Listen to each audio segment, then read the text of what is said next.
with 6 points, 4 of them coming in the fourth quarter. She and LaRisha had all of the fourth quarter points for Franklin Simpson. And despite the limited minutes because of the foul trouble, records a career-high 10 rebounds in that game for Franklin Simpson. The Lady Cats out-rebounded Logan County 40-16. But the other thing to watch tonight, turnovers. Not just forced, but unforced. Have to control the basketball tonight against the Glasgow team that's just 4-21 overall in the season. They scored just 40 points per game, giving up 52 points on the season. They've scored at least 50 in 2 of their 4 wins on the season. Just had a season-high 71 against Caverna 4 games ago. If you look at their losses, though, I mentioned 2 out of 4 wins, they've scored at least 50. In their 21 losses, only 2 of them they've hit. They've gone over that 50-point mark. And for comparison of teams that Franklin Simpson has seen, other top teams in the region, this is the team that scored just 25 points and 27 points in their 2 losses to Barron County. Could also be an opportunity for Franklin Simpson to get right offensively. Glasgow has given up at least 50 16 times. All of them losses this year, at least 60 allowed, just 5 times, though, but did give up a season-high 71 against South Warren in a rematch of a game that Glasgow actually won, their best one of the season, 30-25 over South Warren in December. The Lady Spartans flip it around exactly a month later and won 71-39 in January. National anthem is on the way, so we'll step away. When we come back, starting lineups and tip-off for this girls matchup between Franklin Simpson and Glasgow here on 92.3 WFKN.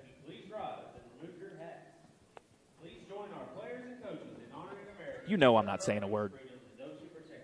Now, welcome the Glasgow Scotty Pep Band as they perform our national anthem.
Alrighty. Ladies and gentlemen, Glasgow High School features tonight's girls varsity basketball matchup between the visiting Franklin Simpson Lady Wildcats and your Glasgow Lady Scotties. And now for tonight's starting lineups. First for the visitors, let's meet the Franklin Simpson Lady Cats. Number 3, Lanaya Brown. Number 4, Get over here, Wills. Hawthorne. Number 15, Chloe Smith. Number 22, Jasmine Savage. And number 23, Vanessa Ray. Head coach, Ashton Taylor. Starting lineups are being announced here at Glasgow High School, so let's meet them as well. First for the Glasgow Ladies Scotties, under 30-year head coach Kelsey Kirkpatrick, 4-21 overall on the season.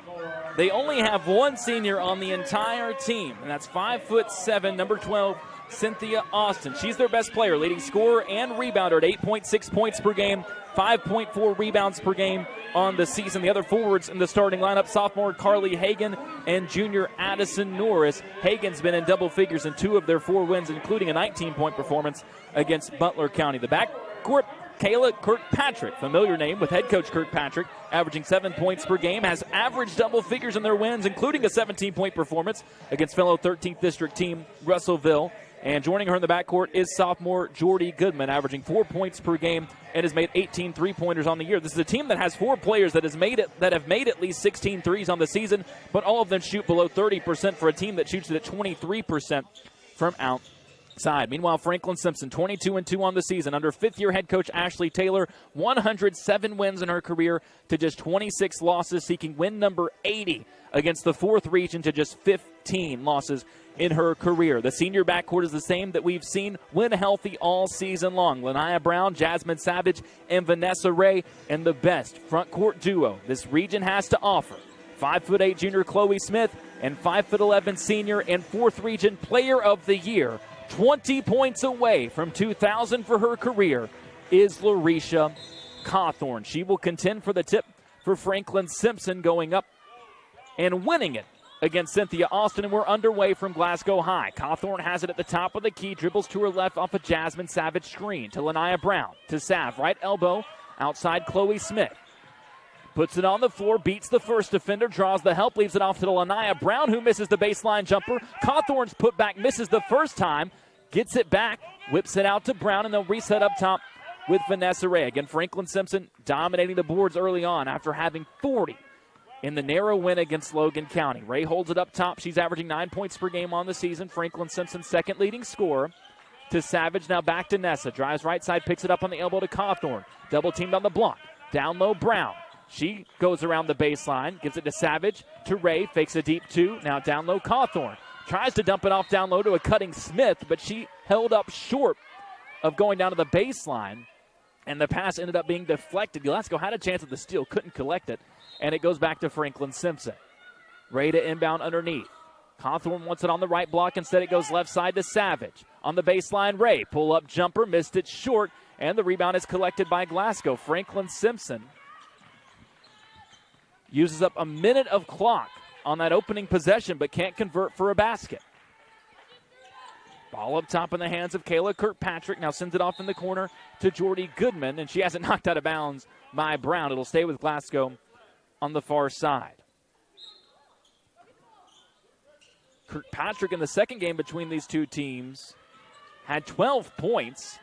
As she drives in, flips him up with the right hand, it misses. Chloe Smith up with the board and gives it off to Vanessa Ray. Nessa wants to run. Kirkpatrick pokes from behind, can't take it away. Ray all the way to the right block, missed it long, but Cawthorn has pushed from behind, going for the offensive rebound.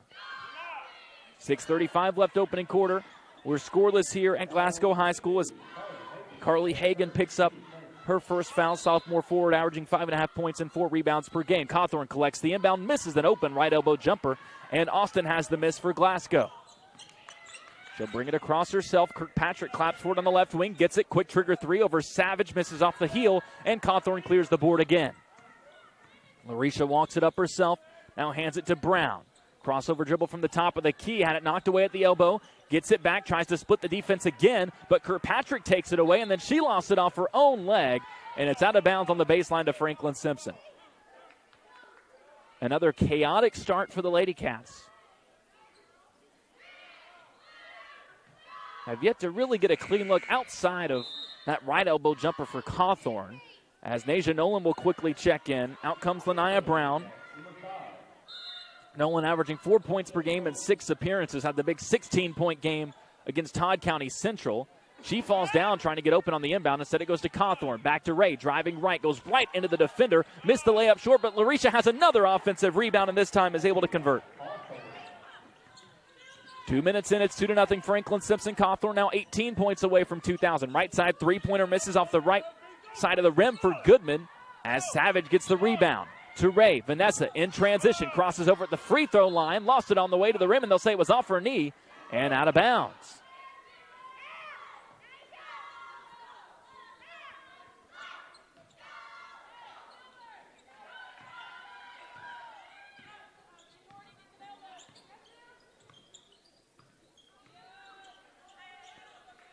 Right side, Austin holds for Glasgow. As we have 5.5 minutes left in the opening quarter. Austin tries to go at Cawthorn, instead hits a cutter, and that's a beautiful find and a great finish for Hagan.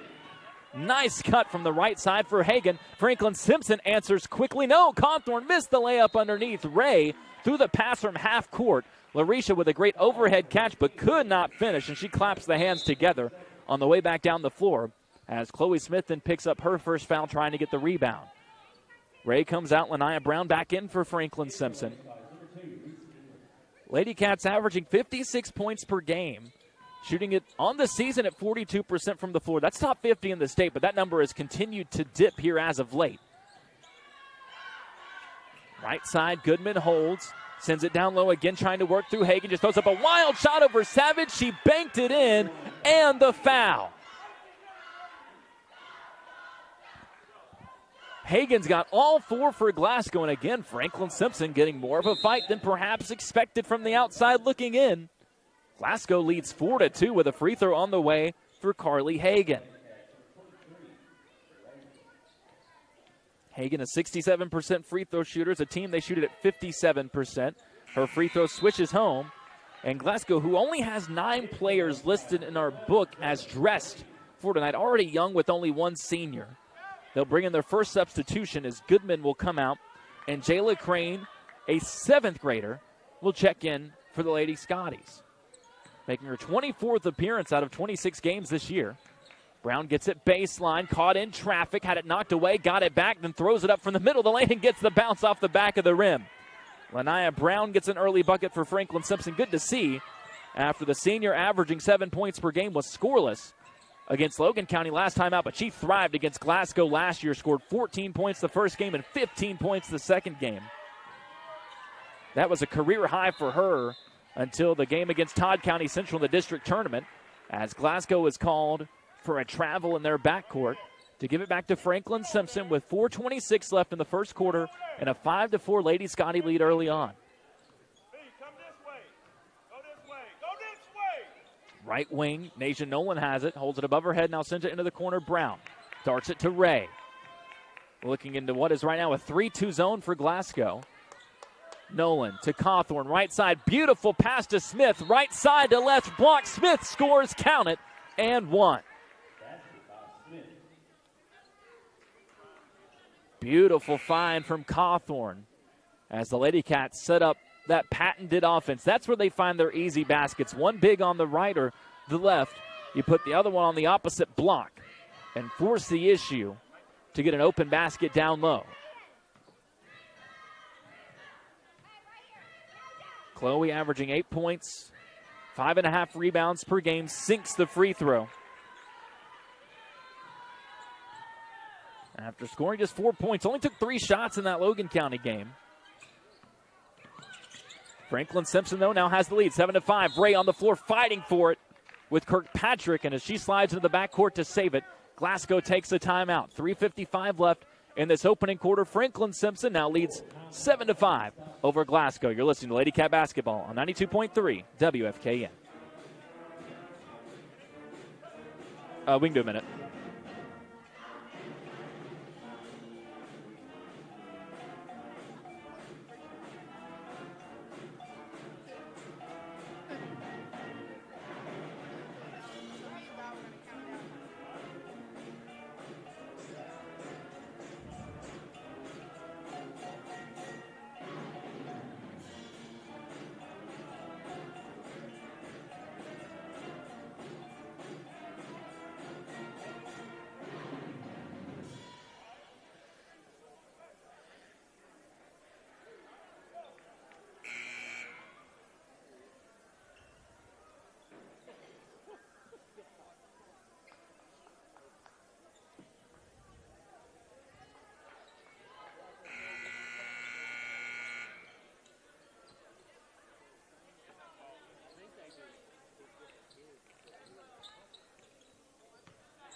Back with you, Glasgow High School, as we get back underway. Lady Scotties just took a timeout.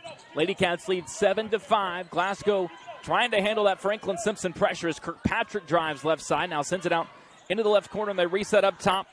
Cynthia Austin, their star, back in the game. Gives it to Kirkpatrick on the right side. She tries to drive against Ray. Has it knocked away. Ball on the floor again. Stays loose. Lanaya Brown up with it and gives it off to Larisha Cawthorn. One-handed bounce pass to Nolan on the right wing. Wraps back outside to Brown on the elbow. Dumps it off to Cawthorn. She scores. Great ball movement for Franklin Simpson. Now 9-5 Lady Cats. 3:15 left opening quarter. Larisha's got 4. Ball on the left wing. Reese England in the ball game for Glasgow. Another young player in this rotation, just a 7th grader, but a regular, averaging 5.5 per game. She sends it over on the left side into the hands of Lightfoot. Her pass deflected, knocked away, stolen by Brown. To the left block, hangs midair, and finishes around the defender. Lanaya's got 4.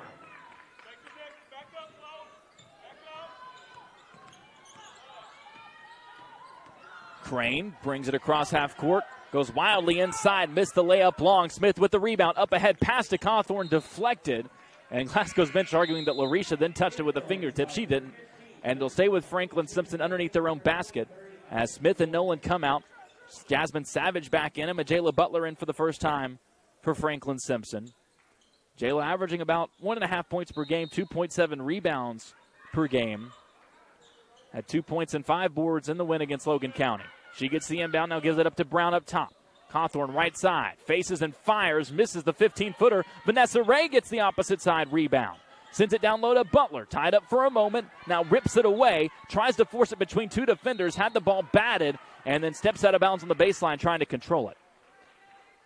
Jayla a little frustrated after that. I think she thinks there was some contact there, but early on the officials letting a lot go in this game that Franklin Simpson leads 11-5 with 2:15 left in the first quarter.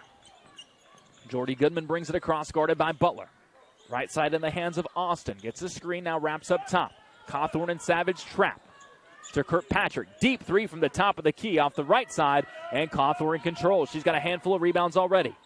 Brings it across herself to Savage left side. Darts it down low to Brown on the block. Slices through 2 defenders, flips it up, missed it, and the rebound is deflected out. Vanessa touched it last, and it'll go back to Glasgow. Majayla Butler had a chance at that, but she was under the impression that Glasgow had touched it last. As Naja Nolan comes back in and Lanaya Brown comes out.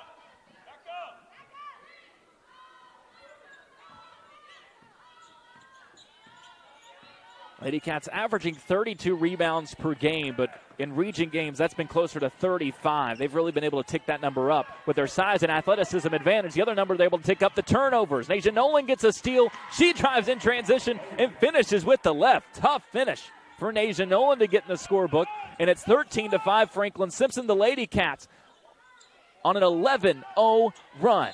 Wild layup missed again. Nolan with the rebound, and she's bumped. Foul called against Glasgow with 1:21 left in the quarter. Chloe Smith will come back in. Larisha will get her first breather. Brown to inbound from underneath the Glasgow basket. Ray to bring it up. Butler and Savage, the other players, 4 guards, 1 big in right now for Franklin Simpson. Ray to the right side. Naja Nolan, right corner, thought about a triple. Instead gives it back to Ray. Right back to Naja. They leave her alone for 3. Missed it off the heel, and it's rebounded on the opposite side by Goodman. 1:02 left first quarter. Kirkpatrick, front court, stops, pops from the left wing. Her three-pointer was dead on line, but just short. And rebounded by Ray. Full steam ahead. Crossover dribble, lost it, dives to save it.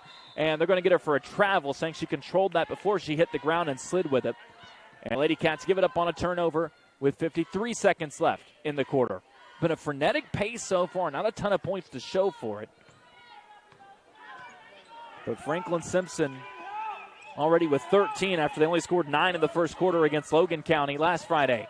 Kirkpatrick goes inside, defended well. Great job by Chloe Smith of staying straight up to force the miss. To Ray, up ahead. Naja Nolan left side, finishes again, takes the bump, and 1. Back-to-back transition finishes on that left side for Naja, and she's got a chance for the 3-point play. It's a second foul against Jordy Goodman, 4th on Glasgow. This is not a team that can afford much foul trouble.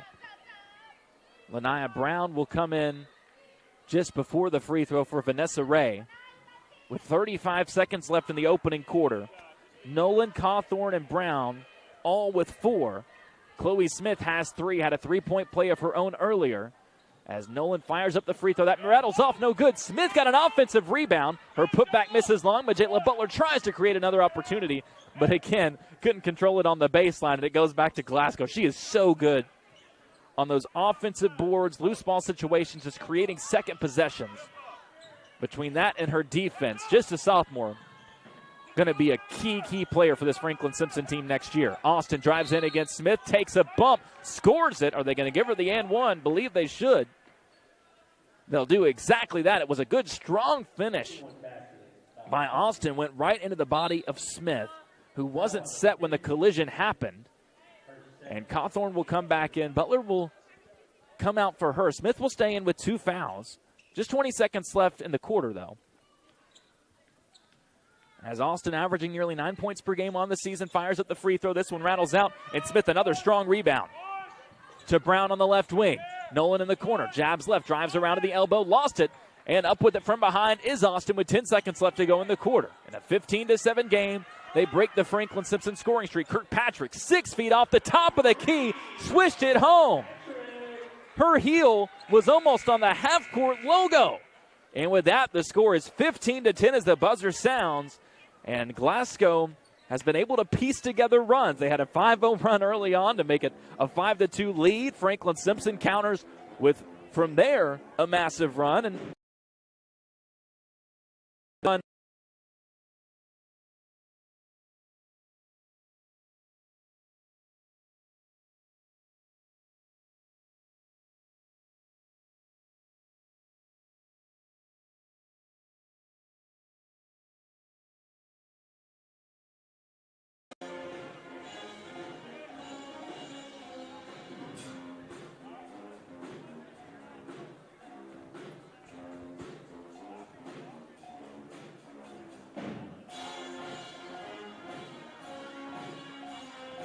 Mr. Smith, what was that call about last Friday night?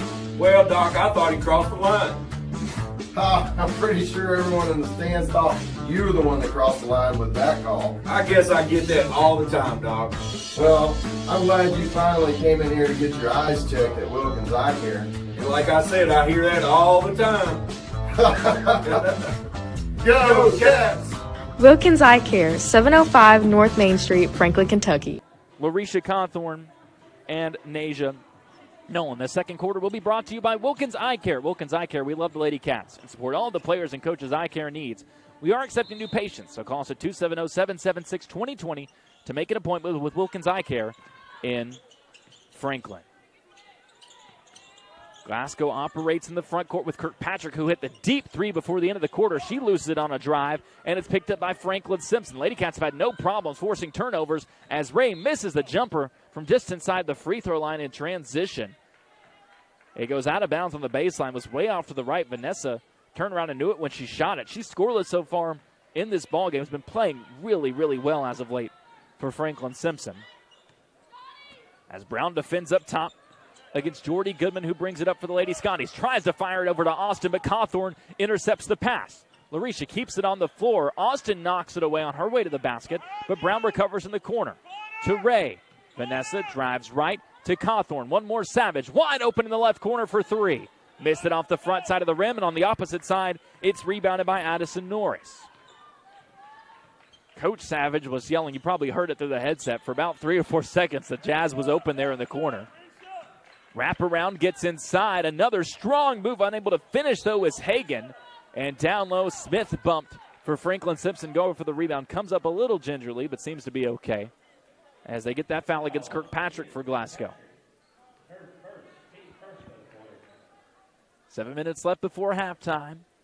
Lady Cats with a 5-point edge. Larisha Cawthorn with 4 points. She's 16 away from that 2,000 mark for her career. She's got the rebounds almost already to secure that double-double streak to continue as Brown fires and hits from 12 feet out. They left her wide open on the baseline, and Lania's now got the team high with 6. Good to see after going 0 for 6 from the floor in that game against Logan County last Friday. Was one of the best shooters in the state last year, 55% from the floor. That was top 50s. Been at only 43% from the floor this year as defenses have adjusted. Franklin Simpson forces another turnover. Cawthorn picks off another pass, drives in, kept it herself, pushed the layup long, trying to wrap around the defender on the block. And the Lady Cats touched it last as well. It goes back to Glasgow as Nasia Nolan comes in and Cawthorn checks out. Seems like early on in this game, both against the 3-2 zone of Glasgow and in terms of the pressure that they're able to apply to a smaller Glasgow team, the 4-guard, 1 big lineup has worked more so in this game for Franklin Simpson than trying to have both bigs on the floor. Austin brings it across, fires it far side, and Ray knocks that one out of bounds. Glasgow's guards keep coming up the middle of the floor. Then they turn to that right side and try to make that pass. Cawthorn picked it off last time. And in that case, Ray was able to knock it out of bounds. Beautiful inbounds play was set up from the right side near half court, all the way down to the left block. They fired it in over everybody to a wide-open Reese England, but she felt the pressure, pushed the layup long. And after all that, Franklin Simpson gets it back as the ball goes out of bounds. So here come the Lady Cats, lucky to still have that 7-point lead. Just under 6 minutes left before halftime. Brown in the corner, crosses over, slices inside, was bumped on her way to the rim, but they get a travel before she took the contact. And she's going to come out as Cawthorn will check back in. Lanaya and Coach Taylor, a bit of a disagreement there. As Coach Taylor was telling her to move the ball, Lanaya said, well, who do I move it to? And she said, well, just move it to somebody.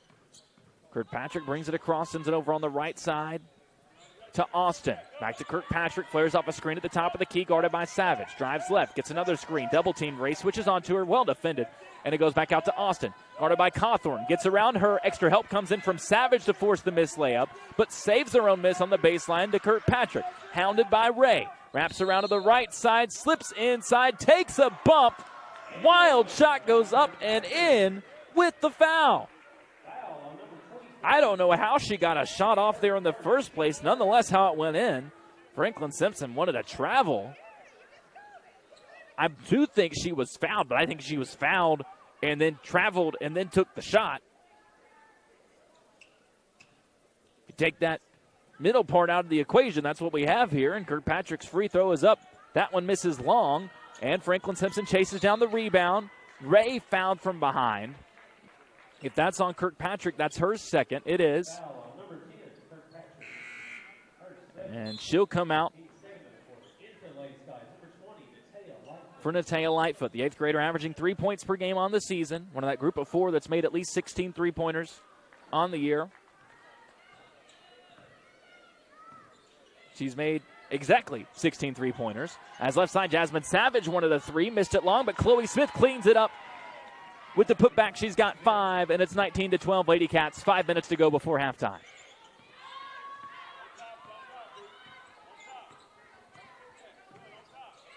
Austin.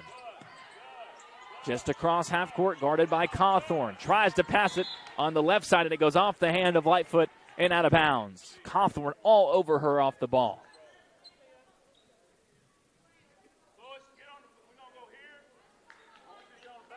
Franklin Simpson in action for the first time in a week, and it showed early on. It took a while to get the offense going. Really was summed up perfectly by the 1-minute possession to start the game that didn't produce a score. Ray now has it top of the key to right side. Nolan looks down low to Cawthorn, instead gives it to Ray. Down low, beautiful entry to Cawthorn, who had sealed off Norris. Got behind her, Ray floated it over everybody. Risha's got 6, and it's 21-12 Franklin Simpson.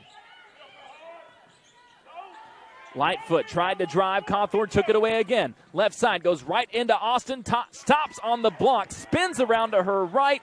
Looked like a ballerina with a pirouette and threw it up and in off the glass. It's now 23-12. Franklin Simpson. Risha's got 8.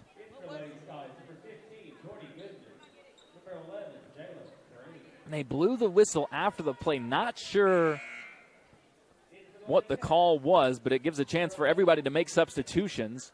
As Savage and Cawthorn come out for Franklin Simpson. Talia Spencer in for the first time. Lanaya Brown back in for the Lady Cats. Talia's appeared in every game for Franklin Simpson. 16 points, 26 rebounds total this year. As Ray is going to pick up a reach-in foul up top. That's what most of her fouls were in the Logan County game.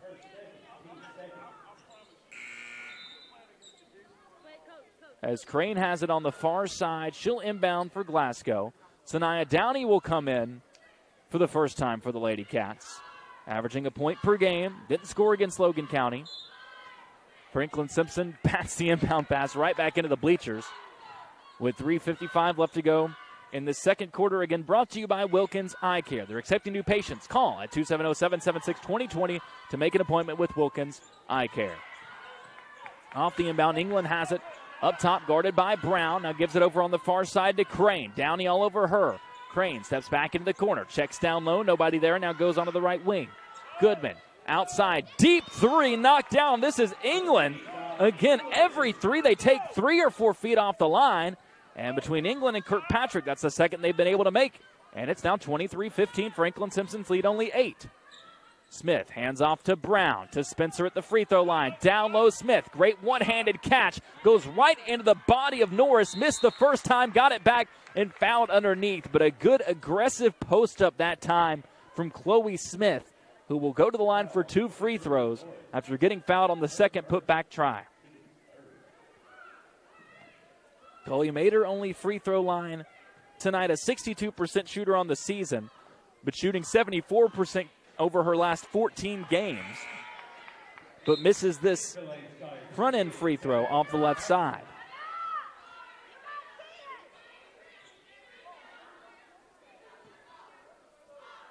Missed her only free throw against Logan County. Key for the Lady Cats to get her going down the stretch of this season as she swishes home the second free throw. Now ties Lanaya for second most points on the team in this one with 6. If you look at the 2 losses this year for Franklin Simpson, Chloe only scored 4 points in both of those games. There's been a clear correlation the last 2 years as Lanaya Brown knocks the ball out of bounds on the far side between Franklin Simpson winning or losing and Chloe Smith's performance. More often than not, if the Lady Cats lose a game, Chloe had a quiet one. It was the case against Bowling Green in the region tournament. It was the case in both losses this year, against Cooper and then against Franklin County in the 2A tournament. And even going back to that first loss in the 2A last season against Boyd County, Chloe, quiet performance in that one. Brown rips away another one straight out of the hands of England for a steal up ahead. Cawthorn couldn't control it at first, but saves it on the baseline to Talia Spencer, and her right block layup good. For all the passing Talia does, she's the beneficiary there, but great pass falling away from Cawthorn, and it's 26-15 Franklin Simpson. Kirkpatrick on the left side. Goodman, guarded by Cawthorn, gets a screen, sends it outside for another long 3, and it's buried again by Reese England. My goodness. The 7th grader, she's a 30% shooter from deep on the season, has now made 29 this year. And she's looked fantastic from outside in this game. She's one off, or would be one off if Kirkpatrick wouldn't have made another. Kirkpatrick now with 31 threes on the season as Cawthorn gets it again on the baseline, goes to work, slips in with ease. She's got 6 in the quarter, 10 for the night, and it's a 10-point lead for Franklin Simpson. England thought about a heat check over Brown. Instead hands it off to Kirkpatrick. She wants a 3. That one airmailed long, and the rebound is tipped as Spencer was boxing out 2 players virtually. Lady Scotties couldn't control it, and it goes out back to Franklin Simpson. Chloe Smith in, Talia Spencer out. Good minutes there from Talia.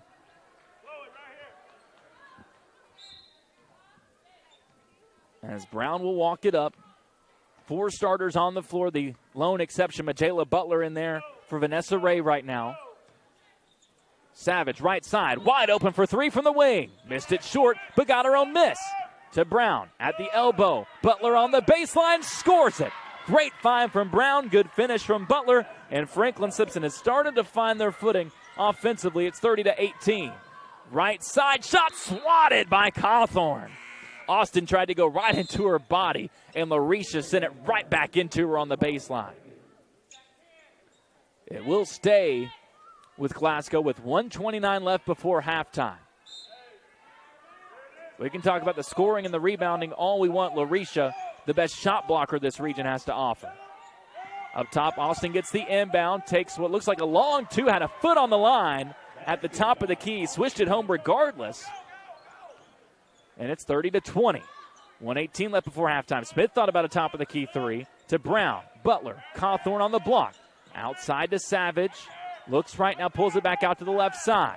Right side, stepping into a mid-range jumper is Brown. Pushed long. Savage with another offensive rebound. To Butler on the elbow. Tries to slip through 2 defenders. Lost it off her leg. It then goes between the legs of Carly Hagan, who was trying to get it. Somehow didn't touch it. And it ends up as Glasgow basketball. It's been that kind of game so far. With a minute left in the first half, Lady Cats leading at 30-20. Glasgow with 3 3-pointers in this opening half, 2 from Reese England. Cynthia Austin brings it across half court, right side guarded by Butler. Nice crossover dribble to create some space. The problem was she created space and was about 6 feet from the right wing, so couldn't do anything with it. Pass from the left side of the right, picked off by Vanessa Ray, back in for Franklin Simpson. Slows down on the left block, missed the layup, got it back. Fadeaway misses as well for the putback. Frustrating start for Nessa as Brown then knocks another pass out of bounds on the baseline. And Glasgow will have it there with 29 seconds left to go in the half. Vanessa there tried to do what we talked about all season long, going from 100 miles an hour to 0, just slamming the brakes there by the basket, but then couldn't finish as the defense was able to catch up to her. England gives it off.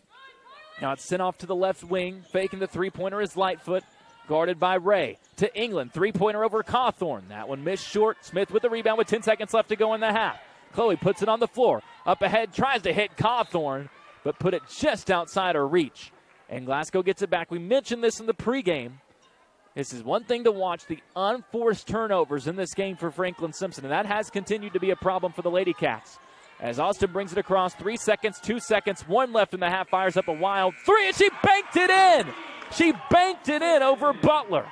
It's been that kind of half for Glasgow, and it's been that kind of half for Franklin Simpson.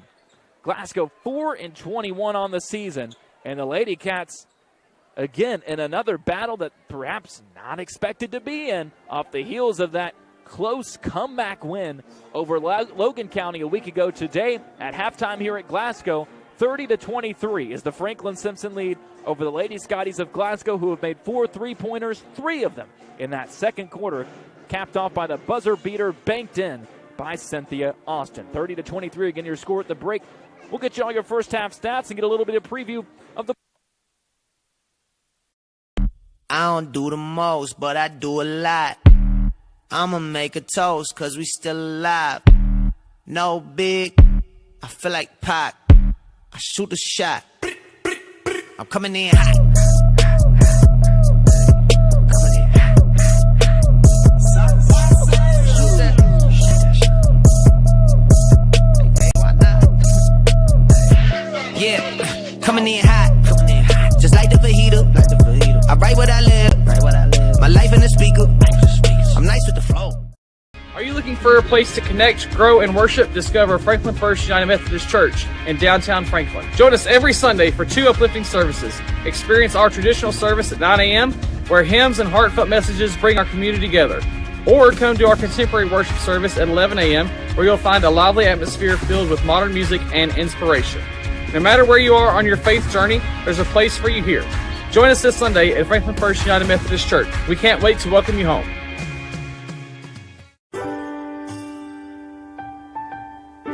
There are buttons to button, snacks to prepare, math problems to help with, and boo-boos to kiss. If you have people who need you, you need life insurance. Talk to a Kentucky Farm Bureau agent about a policy that protects the ones you love. Kentucky Farm Bureau Insurance. Big on commitment. We've been with Franklin Bank since '92 because we trust them. Franklin was a great fit to help build a team and a culture that just kind of resonated with both of us. They took a chance on us. It's not a banking relationship, it's a personal relationship. That's the most important thing to me about doing business with a bank, is to have trust and faith in the people you're dealing with. And the people at Franklin Bank do every bit that needs to be done to give me that feeling.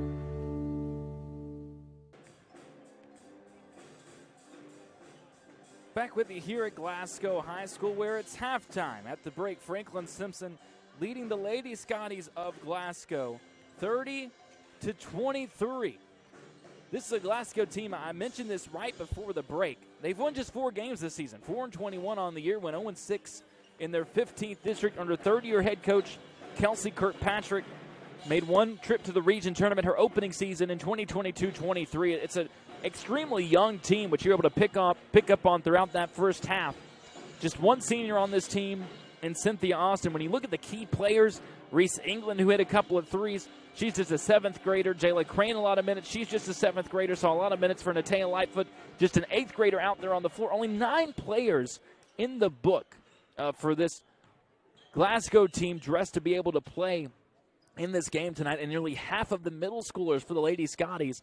But they've made it a game. Just 30-23 is the Franklin Simpson lead at the break, in large part because of the three-point shooting for Glasgow, a team that on the season is averaging just 3.8 makes per game from three. And funnily enough, in their 4 wins, they've actually made less threes than that. They've only made 3.3 per game in their wins. They've already made 4 3-pointers in this game tonight, including 3 in that second quarter. Usually their key has been free throw shooting. A team that shoots 57% from the line on the year, they make 8.6 per game on the season. Those numbers jump up exponentially in their wins. 65% free throw shooting in their 4 wins, averaging 13 free throws made per game in their wins. They made at least 11 in all 4 of their wins and attempted 26 or more in 2 of those 4. They've only taken 3 free throws tonight, made 1 of them, but they've still made it a game against a Franklin Simpson team that puts up 30 points, so well over halfway to their average, but that scoring average of 56 per game is not accurate for what we've seen in 4th region play. It's been around 65 for the Lady Cats against region opponents. They score 15 points in the opening quarter, 15 points in the second quarter. The first quarter was a lot more of that inefficiency that we saw against Logan County. Granted, both issues that I'm going to bring up we saw against Logan County, but I noted in the pregame the inefficiency in particular. The rest of the team besides Larisha Cawthorn combining to shoot under 20% for the Lady Cats in that game. Second quarter, efficiency was better, but turnovers, entry passes out of bounds, lost dribbles on drives, Franklin Simpson just giving it up, something that we hadn't seen too much this season until this stretch recently, where teams have started to figure out how to defend the Lady Cats a little bit more and make Franklin Simpson work for it offensively when they're not able to get out and run in transition. But the Lady Cats have had those opportunities, and that's why they've still got this 30-23 lead at the break. Quickly taking a look at the numbers from this opening half. Cynthia Austin, after banking in that 3 at the horn, the senior leads the way for Glasgow with 7 points in the opening half, just shy of her average of 8.5 per game on the season. Reese England has already exceeded her average. She averages 5.5 per game. She's got 6 with 2 3-pointers, both coming in that second quarter. Kayla Kirkpatrick and Carly Hagan both with 5 points round out the scoring for Glasgow. The Lady Scotties, as I mentioned, 1 for 3 from the free throw line, and they make 4 3-pointers in that opening half. For Franklin Simpson, Larisha Cawthorn came into tonight needing 20 points to get to 2,000 for her career. She's exactly halfway there. She's got 10 points, so 1,990 for her career. Leads the way for Franklin Simpson. 6 points apiece for Lanaya Brown and Chloe Smith behind her. 4 for Nasia Nolan, all in the first quarter, and a flurry back-to-back layups in transition. And Talia Spencer and Majela Butler also score off the bench, 2 points apiece. So the Lady Cat bench, 8 points already in this game. They average about 6 per game on the season. But outside of Brown, Larisha Cawthorn, and Chloe Smith, the other 2 guards, Jasmine Savage and Vanessa Ray, scoreless in this one for the Lady Cats, who, again, add it all up and still have a 30-23 lead at the half. This is the first of 2 games we'll have for you here at Glasgow High School tonight. The other one, the boys matchup. The Wildcats and the Scotties. Franklin Simpson, the runners-up in the regular season in the 13th district by the RPI tiebreaker, even forced that tiebreaker to be in play because they were able to win the second game against Logan County after getting blown out, losing by 30 points the first time around on the Cougars' home floor. Last Friday night, Franklin Simpson flipped that on its head with a 69-62 win and their most complete performance of the year. They outscored Logan County or tied the Cougars in all 4 quarters of that game and now ride a 3-game winning streak coming into tonight. Meanwhile, Glasgow 4-20 overall in the season, but the record's deceptive. They're 3-3 in their district. Swept Allen County Scottsville to earn the 3 seed in the 15th. Had a big win over Warren East as well earlier in the season. They've dealt with injuries all year long. We don't even know, talking to some people around the Scotties before this game, we don't even know really who's going to be on the floor, who's going to be active for them in this ball game here tonight. They've won just one of their last 13 games. Their latest game, an 80-40 loss here against LaRue County last Friday. They're 2-6 at home so far this season. And I mentioned free throws for this girls team. The same is going to be the case for the Glasgow boys, and we'll talk about that more as that broadcast goes on. The Scotties on the season make 8 free throws per game. In their 4 wins, they're averaging 18 free throws made per game. Biggest key easily for the Wildcats is going to be to keep them off the free throw line and keep Jakai Partinger and Brody McAllister going. Brody, 17 points, a career high, led the way for Franklin Simpson. against Logan County in that game. He's been in double figures in 6 straight games. And Ja'Kai Partinger has scored at least 15 points in 3 straight games. This winning streak averaging 19 points per game, shooting it at 50% from the field, which is massive for Ja'Kai. He'd been under 40% for most of the season, and a lot of it has had to do with the shifted role of one Cam Ray. We talked about the scoring so much for him early on this season, but this 3-game winning streak, it's been about the facilitating, creating open shots for others, add it all up, and the Wildcats have found their groove, especially offensively, as of late. The Lady Cats will look to find their groove as we get this second half underway. After this, 30-23, Franklin Simpson leads it. Second half of action comes your way here on 92.3 WFKN. We can do a minute again. I don't know why I said again.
Getting set to get the second half of action underway here at Glasgow. Franklin Simpson up 30-23. Not quite perhaps the margin they expected to have at the break here in this road matchup against the Lady Scotties.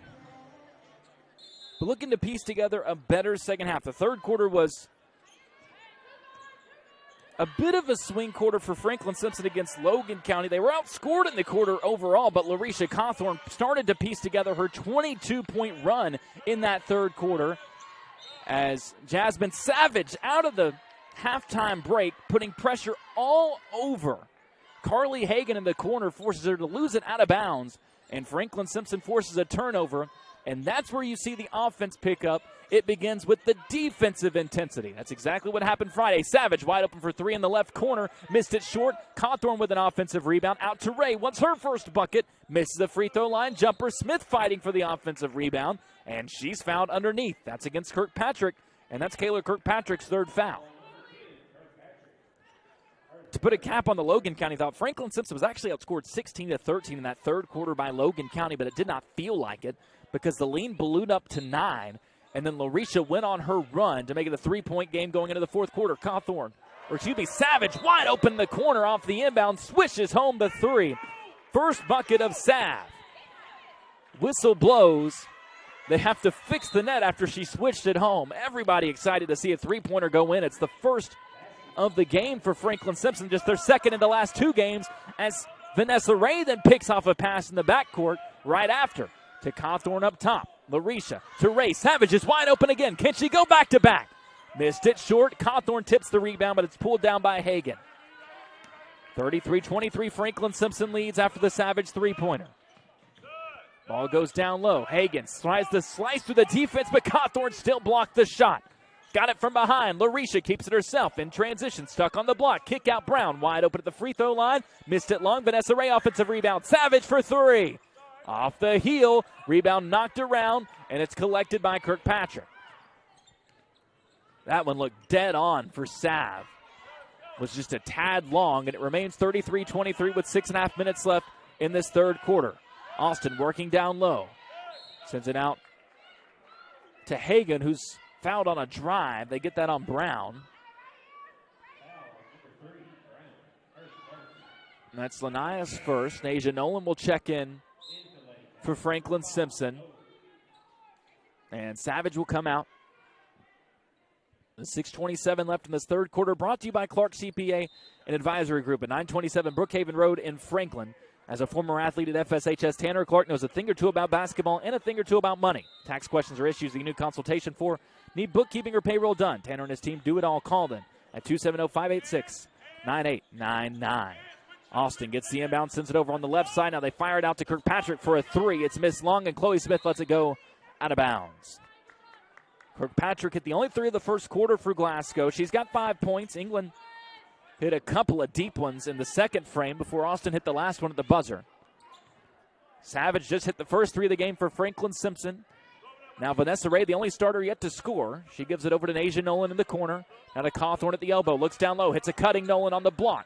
Fades away through the lane, missed it. Cawthorn, offensive rebound. Her putback hangs up on the rim, misses. The same thing happens on the second try, and it's finally rebounded by Austin. Both putback tries for Cawthorn just hang up on the front of the rim and then fall off.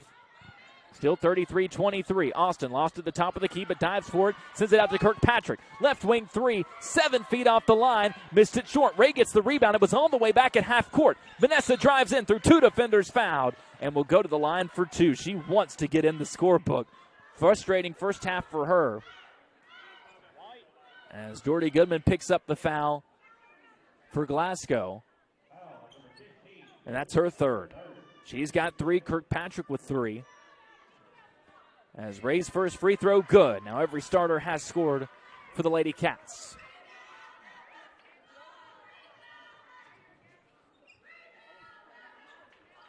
(34-23), 5:34 left in the third quarter. Ray bends and fires up the second. That one swishes home good.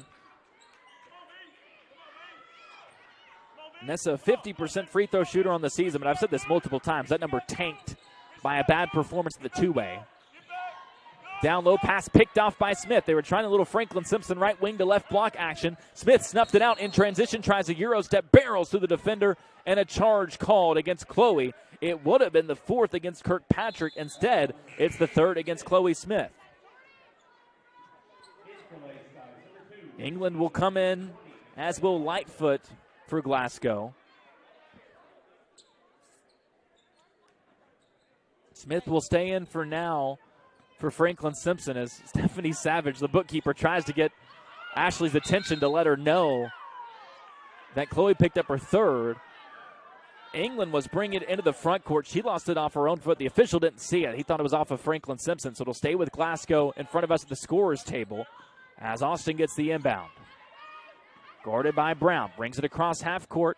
Spins back to her left on the right wing. Now hands it off to England. Ray all over her on the near side. England crossover dribble. Carried it. No call. Holds it up at the top of the key. Smith on her now.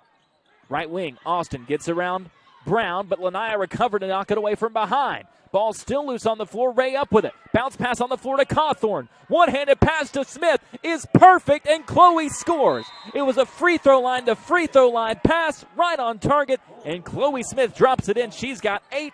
The Lady Cats lead 37-23, a 7-0 run to start this second half. Again, this third quarter brought to you by Clark CPA and Advisory Group at 927 Brookhaven Road in Franklin.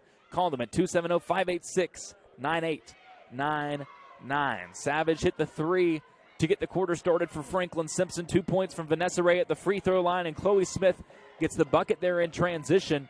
I was going to comment on this at the end of the first half, but didn't quite get around to it. When you look at the two numbers, obviously the 30, maybe not the number offensively Franklin Simpson would want to have in this game, but I think the more concerning number to the Lady Cats, and I'm sure it was a focal point at halftime, was that 23 already on the board in this game for Glasgow. The Lady Cats, coming into this one, have given up at least 40 in 3 of their last 4 games, all against region opponents, which may not sound like much, 40 points. But if you look at their first 9 games against region teams, the Lady Cats only gave up that number 1 time, and that was against an Allen County Scottsville team that has spent most of the year as the number 1 offense in this region. The defense is what sparks the offense for Franklin Simpson. That spark was not there against Logan County last week until late in that ball game, and the Lady Cats are starting to produce some of that energy here to start the second half as we get back underway with a 37-23 lead. Austin crosses a few times to get away from Butler, now holds it at the half-court line. Sends it over on the elbow, trying to get it back to her is Hagan, but can't. Now drives against Cawthorn, kicks it out left corner. Lightfoot catch and shoot 3, missed it long. Ray with the rebound. Vanessa up ahead, wild pass, fortunately deflected by Austin. It'll go out of bounds to stay with Franklin Simpson. Vanessa tried to force that, I believe, to Cawthorn or Butler. Both were in the area, but right between them was Austin, who fortunately couldn't control it for the steal. Smith will inbound from the corner. Gives it to Ray. Outside Cawthorn, one dribble, now shovels it to Smith at the top of the key. To Butler right side. In the corner, Nasia Nolan for three. Missed it short, but the rebound is pulled down by Ray. Vanessa tries to hit it, cutting Nolan. It goes over her head, and Butler can't save it. As it's going to be an over and back. Butler has to touch it in the backcourt. Either way would be a turnover for Franklin Simpson if she let it go out of bounds. And the Lady Scotties have it back with 4:05 left in the third frame. Kirkpatrick to inbound. Gets it into England. She's going to be a really good player. But her pass here, deflected and stolen by Vanessa Ray. Goes right at England, missed the layup short. Thought England was going to contest it. She didn't, and Vanessa left it short, but then came back to steal it from behind. Poked it away from England. Chloe Smith up with it to Cawthorn, who holds it on the right wing and will operate up top. But a miscommunication as she was trying to figure out with Coach Savage what the play was and who was going to operate it. A quick timeout taken by Franklin Simpson to get things figured out with under 4 minutes left in the third quarter. The Lady Cats leading at 37-23. Glasgow still yet to score in this quarter. But Franklin Simpson only 7 points. Again, it would be good to see the offense get going, and that's going to be the focus moving forward in the district tournament, especially as we get set for the region tournament, as Franklin Simpson tries to make a run as potential region champions to Rupp Arena in the state Sweet 16, which we'll talk about more later on. The draw has been announced for that, but don't want to start diving into what the potential future could look like for Franklin Simpson when, as we learned firsthand last year, you've got to take care of your business inside Diddle Arena before you even start to think about anything pertaining to Rupp Arena. And the Lady Cats still have some business to take care of tonight as we get back underway out of the timeout, leading 37-23. Cawthorn on the block. Goes to work, posted up one-on-one with Hagan. Spins around, missed it short, got it back, and fouled on the putback try. That's the third layup she's had hang up just short. But now she'll go to the line for 2 free throws after the foul against Hagan. First 2 free throws of the game for LaRisha after she took 19 against Logan County last Friday night. Spins it on her left hand, fires, and hits. 11 points for LaRisha, 9 away from 2,000. If she doesn't get it tonight, she'll have a chance to get it against the same team that she scored her 1,000th point at Franklin Simpson, which the team she scored the first nearly 1,000 points of her career for in Russellville. Second free throw, perfect. Give her 12. 8 more points for Risha. Kirkpatrick on the left side off the inbound, guarded by Nolan in a 39-23 ball game. Lady Cats with a 9-0 quarter so far. Kirkpatrick gives it up at half court to Goodman, who went over and back. She had 1 foot in the front court, and the second one then landed in the back court. Gives it back to Franklin Simpson on the turnover with 3:33 left in the frame. Nolan to inbound far side. She, Brown, and Savage the guards. Smith and Cawthorn the forwards. Nolan gives it to Savage at the free throw line. Look for a shot. Instead gives it to Smith at the elbow. Shovels it back to Savage. Top of the key 3. Bang! Second 3 of the quarter for Savage. She said in an interview with the Extra Point WKU student TV station that once she sees one go in, it's barbecue chicken. Austin, nice Euro step dribble on the other end to get around Savage. Draws a bump against Cawthorn, and she'll go to the line for 2.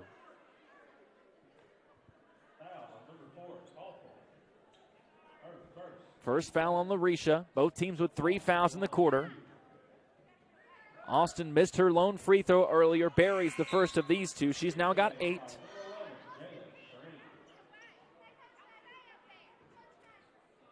Just a 57% shooter at the stripe this season. Only scored between the 2 games against Franklin Simpson last year. 3 total points as she misses the second free throw. Still already has 8 in this one. Brown tries to wrap it around on the far side, but it's deflected. Savage comes up with it. To Nolan, now to Smith. Lanaya walks it up top and will operate out of the point. Chloe Smith, free throw line, was bumped away by Savage. Now gives it to Chloe at the top of the key. Looking down low for Cawthorn, can't get it to her. Savage directing traffic. Now Lanaya Brown comes to get it on the wing. And the Lady Cats will run the same set again, trying to get Cawthorn an open look on the block. Smith, free throw line. She'll take the jumper, and she banked it in from the right elbow. Chloe's into double figures with 10. Ninth time she's been in double figures this season as she picks off a pass on the far side. Chloe inside off the break, missed the layup short. Nolan deflected the rebound. It hit two Lady Scotties and then ricochets out to Cynthia Austin, who brings it across. Austin goes right at Cawthorn. It's blocked, but a late foul comes in. She was wedged between Savage and Cawthorn. Not sure which one they'll get the foul on. And behind all of that, Nasia Nolan is down after the play. Might be cramping up. We'll see. As she's got that left leg extended. And walks off the floor under her own power. Might have just been shaken up. Could have been an awkward landing. Missed most of the season with a stress fracture in her foot. So always going to be a fear that creeps back in. But she seemed to shake it off as she was headed to the bench. Looked like she gave Coach Savage a nod of I'm fine. Will come out for now as Vanessa Ray comes back in. And Austin gets set for two more free throws. The first one misses short. She's got the lone point of the quarter for Glasgow as the Lady Cats have a 14-1 edge in this third quarter. Austin takes her dribble, sends up the second free throw. That one doesn't get the bounce, and Smith gets the rebound. She has done fantastic on the boards in this game. Been a great game overall for Chloe, an aggressive game. Brown up top, sends it to Smith. Thought about the three, instead tries to go down low to Ray. I don't know if Vanessa wasn't looking or if the pass was just a tad too far. She was wide open on the block, and I think Chloe thought she was going to continue to cut in, but Vanessa kind of settled in about 6 feet from the basket, and instead it sails out of bounds back to Glasgow. It was a beautiful set, and I thought a good find from Chloe, just a miscommunication. Kirkpatrick, deep left side three. That one misses short. Rebound is able to be saved off the chase down. Great job by Crane, saving it behind the back into the leg of Savage, and it deflects out to stay with Glasgow. Fantastic hustle play from the 7th grader Crane. She gets it back off the inbound, then carries, trying a step back in the corner. Those are the highs and lows of so many middle schoolers in the lineup. It's a developmental year for head coach Kelsey Kirkpatrick and her Lady Scotties, but the future bright. You can see the spurts, especially in that first half. He played this Franklin Simpson team to a 7-point game. Savage to Ray, right back to Sav, left corner three. Short, rebound, Smith again, put back long. Cawthorn gets this one, can't score it, but fouled. Another one that just stays short. But she'll go to the line for two more free throws. Walks away, big clap after the fact. She knows how close she's been to easily having the 20 points she needs. Instead, 8 short of 2,000 will have two more free throws. Puts the left hand on the hip. As she starts to take her dribbles, spins, bends, fires, and doesn't get the bounce.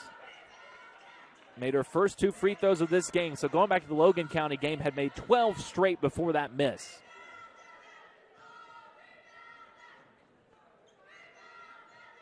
She'll try the second with 1:17 left in the quarter and a 20-point lead. Makes it. Lady Cats have now scored 15 in every quarter. 45-24 our score. As Kirkpatrick brings it up against the Franklin Simpson full court press. Right side, Lightfoot. Cross court, nice find to Austin, who slices in around the lane. Can't score, but Cawthorn called for another late foul. Good aggressive drive there from Austin. That's the third on Larisha. If nothing else, Austin, very confident player. The lone senior on the team plays like it. Has been much more of a complimentary piece in years past as the first free throw goes. She's a point away from double figures as Cawthorn will come out for Talia Spencer.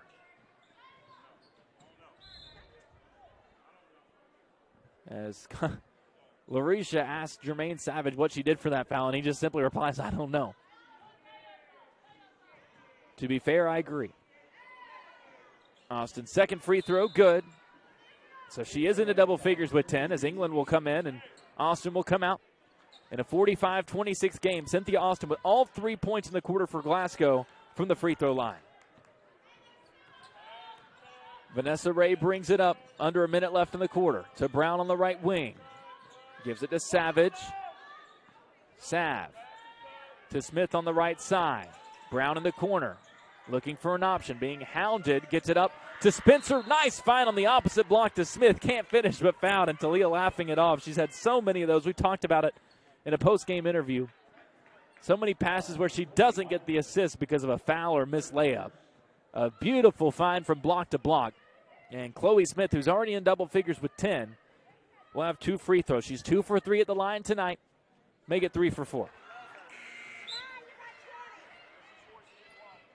Sanaya Downey comes in. Jasmine Savage out with 42 seconds left in the quarter. Franklin Simpson does break through for their highest scoring quarter of the game, and so much has been done at the free throw line. They only took 4 free throws in the opening half total.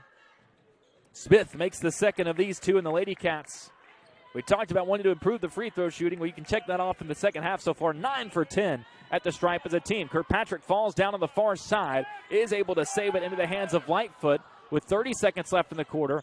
To England, right side 3. That one misses short. Trying to bat it in is Kirkpatrick, but she steps out of bounds. And the Lady Cats will get it back with 26 seconds to work with. Asia Nolan comes in for Franklin Simpson. Lanaya Brown comes out. Nolan, Downey, and Ray, the guards, with Spencer and Smith down low for potentially one last possession of this quarter. Ray brings it up now, holds it at the half-court logo. 15 seconds left in the quarter.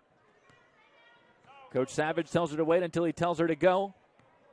10 seconds left, 8 seconds left, and now they operate. Right side, Chloe Smith, catch and shoot 3. Bang! Jermaine Savage knew it off her hand. It's the Chloe Smith show in the third quarter. She scores 9 points in the frame. She's got 15 points for the night.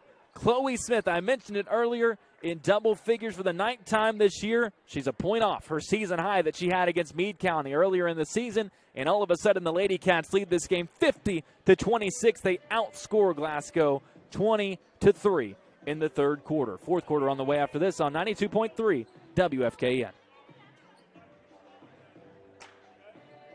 We can do a minute. There are buttons to button, snacks to prepare, math problems to help with, and boo-boos to kiss. If you have people who need you, you need life insurance. Talk to a Kentucky Farm Bureau agent about a policy that protects the ones you love. Kentucky Farm Bureau Insurance. Big on commitment.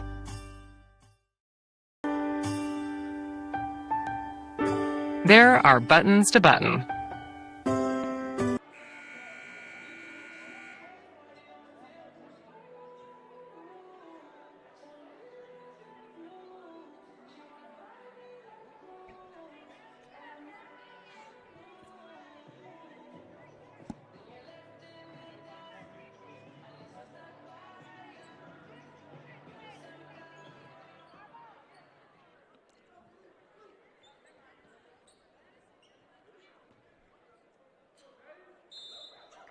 Chloe Smith stealing the show. The headlines coming in. Will Larisha Cawthorn reach 2,000 career points? It's Chloe Smith leading the way for the Lady Cats with 15 points after a 9-point third quarter. And the Lady Cats lead 50-26 as we get the fourth quarter underway. Lady Cats with possession. Nasia Nolan bumped down low by Carly Hagan. It's her third foul. She, Kirkpatrick, and Goodman all with 3 fouls. Glasgow doesn't care. Again, they've only got 9 players playing in this game tonight. As Vanessa Ray will inbound, she, Downey, Nolan the guard, Spencer and Smith still the 2 bigs. Ray into the corner, Downey. Outside, Nolan surveys, now sends it back right corner, Downey. Fires up a contested 3, missed it long over Kirkpatrick, and it's chased down far side by Norris. Downey then against Austin on the other side, forces a jump ball. Arrow will keep it with Glasgow, but a great job by Sanaya after the miss to turn around and play defense. Kirkpatrick will inbound from in front of the scorer's table. Goes into Austin in the backcourt. Downey pressuring Austin at the half-court line. Now it goes on the right wing into the hands of Norris. To Hagan, top of the key. Smith defends her. Kirkpatrick flashes down low. They can't get it to her. Instead, it's just stuck in the hands of Hagan up top. Jordy Goodman comes to get it, gets around. Spencer throws up a runner, rattles off, and it's rebounded by Nasia Nolan. Nolan up ahead. Sanaya Downey on the left side. Downey all the way to the block, spins, leaves it underneath. Ray missed the open layup. Vanessa just can't buy one tonight. Claps the hands together on the way down the floor. Right now, we've talked about career numbers. She's at 599 points. Just needs one more for 600. As the top of the key three misses for Kirkpatrick. Offensive rebound deflected to Goodman, whose putback misses. And then down low, we get another jump ball called as Spencer was tied up. And this time the arrow favors Franklin Simpson with 6:48 left to go in the game and a 50-26 lead. It was a 30-23 game at halftime. Lady Cats with their best overall quarter in that third. As Cawthorn, Savage, and Brown will check in at the next dead ball. Nolan fakes a right wing three. Gets inside, leaves it for Chloe Smith. She scores with the bunny and give Chloe a new season high. She's got 17 points. Her career high is 20. She did that twice in back-to-back games in her freshman year. Last year scored as much as 19 points, and we talked several times about how she couldn't quite break through to 20. Kirkpatrick right wing three. That one swished home. Gets her second three of the ball game. First one for her since the first quarter. First three-pointer of the second half for the Lady Scotties after they made four in the first half. Smith gets it in the corner, drives baseline, gets all the way to the block. Now kicks it out to Ray. Right elbow jumper. That one misses off the left side. Rebound deflected by Nolan. She gets it back off the tip. Slashes around the lane. Missed the putback try. But that's then batted out of bounds. Downey forces the issue. And it's off of Glasgow to stay with Franklin Simpson. Ray, Spencer, and Smith. Nolan comes out as well. Let's just reset with who's on the floor because Spencer stays in. It's Downey, Spencer, Cawthorn, Brown, and Savage in there for Franklin Simpson with 5:45 left and a 52-29 lead. Brown gets it into Spencer on the block. Takes some contact, lost it on the way up. Brown had it, then lost it. Ball on the floor, and it's pulled away at the last moment by Norris. Kirkpatrick tries to slice one across the lane. Her pass deflected. Loose ball on the floor. Both teams diving for it. They're going to say that it's out of bounds. Last touch by Franklin Simpson to stay with Glasgow. Savage was in the fray. Good hustle to even force that to be an issue. Kirkpatrick gets it in on the right side. Now they get it down low. Nice find, but it's then juggled and dropped by Hagan.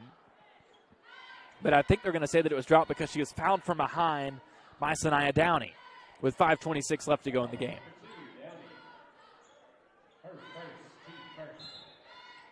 52-29. Inbound fired in quickly on the right wing to Goodman. She's scoreless tonight for Glasgow. She and Norris, the only starters not to score for the Lady Scotties. Right side, England panks in a three. She's been very impressive. Third three of the night for Reese England of Glasgow. The seventh grader who's now made 33s this season. Brown holds up top in a 52-32 game. Right side, Savage surveys, tries to give it off to Cawthorn, but it's picked off by Kirkpatrick. England wants it up ahead, gets it on the right side, pulls up with a 15-footer, missed that one short, but an offensive rebound for Hagan made the putback, foul on the floor before the shot, so wave off the basket, and it's the second foul on Downey. Chloe Smith and Vanessa Ray will come back in.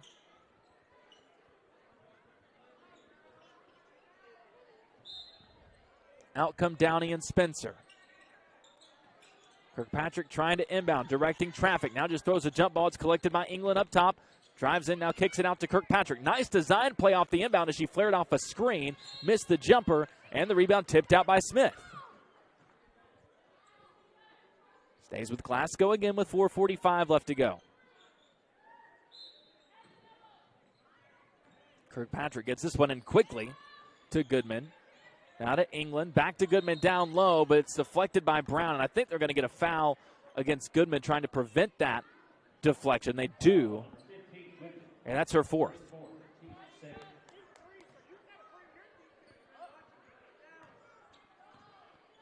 Ray will walk it up. Lady Cats leading comfortably, but still trying to work some things out on both sides of the floor. Ray uses a screen from Cawthorn, gets inside, flips up an 8-footer, and it's good. First field goal of the night for Vanessa, and she joins the 600-point club for Franklin Simpson, one of 4 players on this team to have hit that number in their career. Right side, Norris gives it up on the left wing to Hagan, and Ray reaches in on her, trying to take it away up top.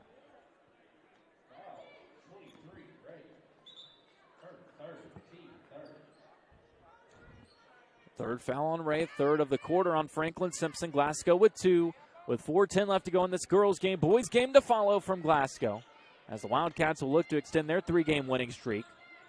Ray up top nearly was able to poke it away from Goodman, instead saved, and it goes to Austin. Guarded by Cawthorn, who picks her pocket. Brown comes up with it. Lanaya to Cawthorn. Larisha, 1-on-3, goes through all of them and scores. Cawthorn's got 15. 5 away from 2,000. Kirkpatrick. Far side nearly picked off by Brown. Instead, England able to control it. Jabs on the left side, takes a mid-range jumper, missed long, and Chloe Smith gets another rebound. Boy, she's cleared the boards well today. To Brown, down low, Cawthorn seals off. Austin was able to recover and deflect it. Ray's put back, though, good on the opposite side. Vanessa with a couple quick buckets. And the Lady Cats lead at 58-32, under 3.5 minutes left to go. Kirkpatrick drives in from up top, goes up at Savage. Jasmine, good job of defending it straight up to force the miss. Ray to Cawthorn, hitting the receiver in stride. Count the basket and the foul.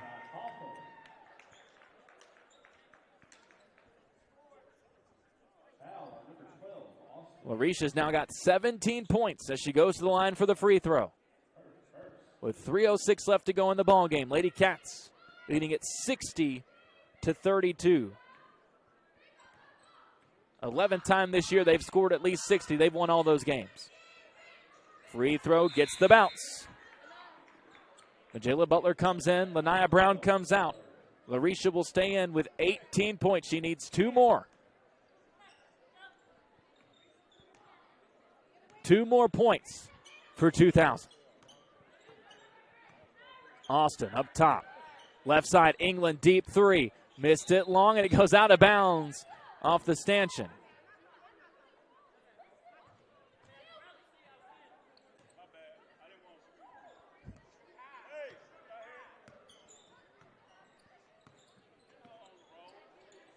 Cawthorn gets it up top as we get back underway. Ray drives, flips it out. Savage to Smith up top. Looks down low, puts it on the floor, drives and hands to Butler.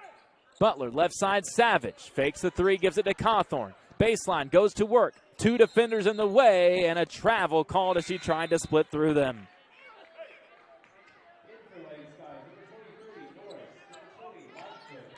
(61-32), 2:31 left.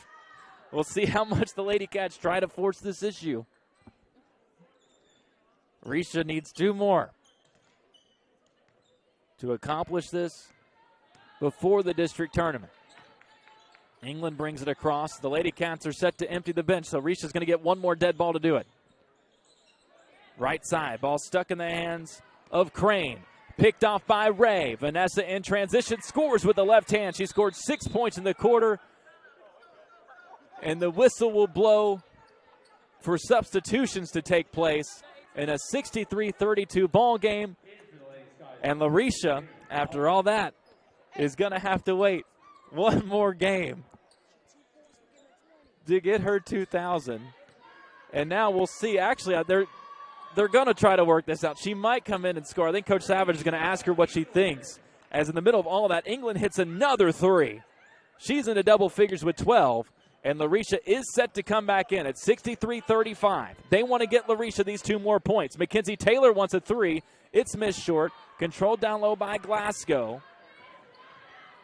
Ball goes up on the left side to Lightfoot. Ball on the right wing. England wants another 3. My goodness. She's got 5 threes and 15 points. 63-38 now the score. As ball is tipped out of bounds right in front of us. And with that, Larisha Cawthorn will check back in, and the mission is clear. Get her 2 points, hit 2,000, and hit the road. in a 63-38 game. Gives it to Mackenzie Taylor. Cawthorn gets it right back on the elbow. Double team. Goes down low. Flips it up. Scores. And she's got it. The bench erupts, as they should, as Larisha Cawthorn hits 2,000 career points. Wasn't sure she would get it tonight or if it would have to wait until Monday. But on the same day that she's named the Region 4 Player of the Year, the same day that she's officially the candidate for Miss Kentucky basketball out of this region, Larisha Cawthorn hits 2,000 career points. At the front end of her career with Franklin Simpson, she hit 1,000. Less than 2 full seasons later, she's doubled it. Back underway, Abby Riley gets a steal for the Lady Cats, gives it off to Rigsby. She loses it in transition, and it goes back to Glasgow in a 65-38 game with a minute left. Right side, Lightfoot flips one up and gets it to go. Her first bucket of the game makes it 65-40. Right side, Mackenzie Taylor looks at a three, instead goes down low. Carmen Phillips turns, can't score. Madeline Dean nearly took away the rebound, but Glasgow has it going the other way. Here comes England. She's got 15 points. She's been the star for the Lady Scotties. Passes it away, wants it back. Trying to find a way to get it. Instead, up top, three-pointer going to be taken by Lightfoot. That misses. Got her own miss back. England has it now on the left wing. Leaves it on the baseline. Holding it above her head is Norris. And with 25 seconds left, Glasgow will set up for one more offensive possession. England comes to get it to half court. Gets a screen, driving right. Stuck at the elbow, now leaves it off on the wing for Crane. She picks up her dribble with 10 seconds left to go. Tries to hit a cutting England. The pass is behind her, and it goes out of bounds with 7 seconds left in a 65-40 game. The question coming in was whether or not Larisha Cawthorn would be able to hit that 2,000-point mark. It was in jeopardy for much of the second half. But after a late surge in the fourth quarter, Larisha is able to cover the 20 points right on the dot. She hits 2K right on the mark, and the Lady Cats win 65-40 in their first game since that 3-point narrow win against Logan County. The Lady Cats move to 23-2 overall on the season. Glasgow falls to 4-22. We'll step away. When we come back, we get you all the final numbers from this one. We'll chat with Coach Taylor and our player of the game. It's going to be a tough call because, my goodness, Chloe Smith made a run at it, but 2,000 points is 2,000 points. We'll see what Coach Taylor has to say about that discussion when she joins us after this. Again, the final score, 65-40. Lady Cats take it here on 92.3 WFKN. We can do I don't do the most, but I do a lot. I'ma make a toast, cause we still alive. No big, I feel like Pac. I shoot a shot. I'm coming in hot.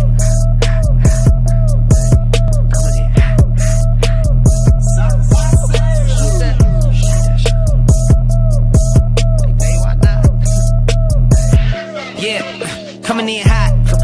Just like the fajita. I write what I live. My life in the speaker. I'm nice with the flow.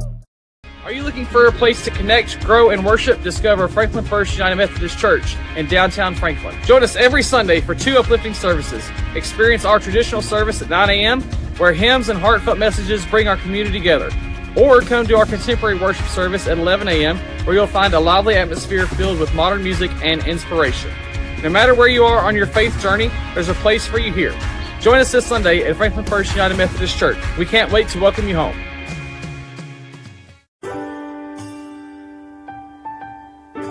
There are buttons to button, snacks to prepare, math problems to help with, and boo-boos to kiss.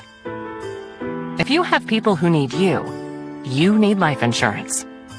Talk to a Kentucky Farm Bureau agent about a policy that protects the ones you love. Kentucky Farm Bureau Insurance. Big on commitment.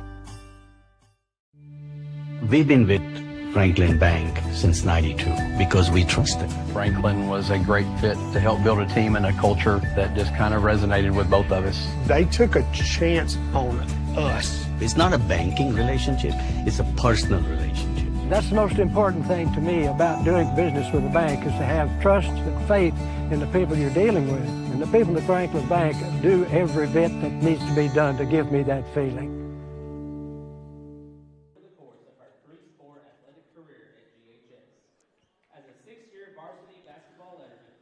Back with you here at Glasgow High School. Well, you'll hear in the background they're honoring this year's class of Athletics Hall of Famers at Glasgow, a night of celebration for the Lady Scotties, partially raining on the parade on the Lady Cats of Franklin Simpson. The Wildcats will look to do the same in our second game of the day. But the first one, Lady Cats winners 65-40, your final score. The big story from this one coming into the game, Lady Cat star Larisha Cawthorn, the senior who today it was announced. Hey, Mr. Smith, what was that call about last Friday night? Well, Doc, I thought he crossed the line. I'm pretty sure everyone in the stands thought you were the one that crossed the line with that call. I guess I get that all the time, Doc. Well, I'm glad you finally came in here to get your eyes checked at Wilkins Eye Care. And like I said, I hear that all the time. Go, Cats! Wilkins Eye Care, 705 North Main Street, Franklin, Kentucky.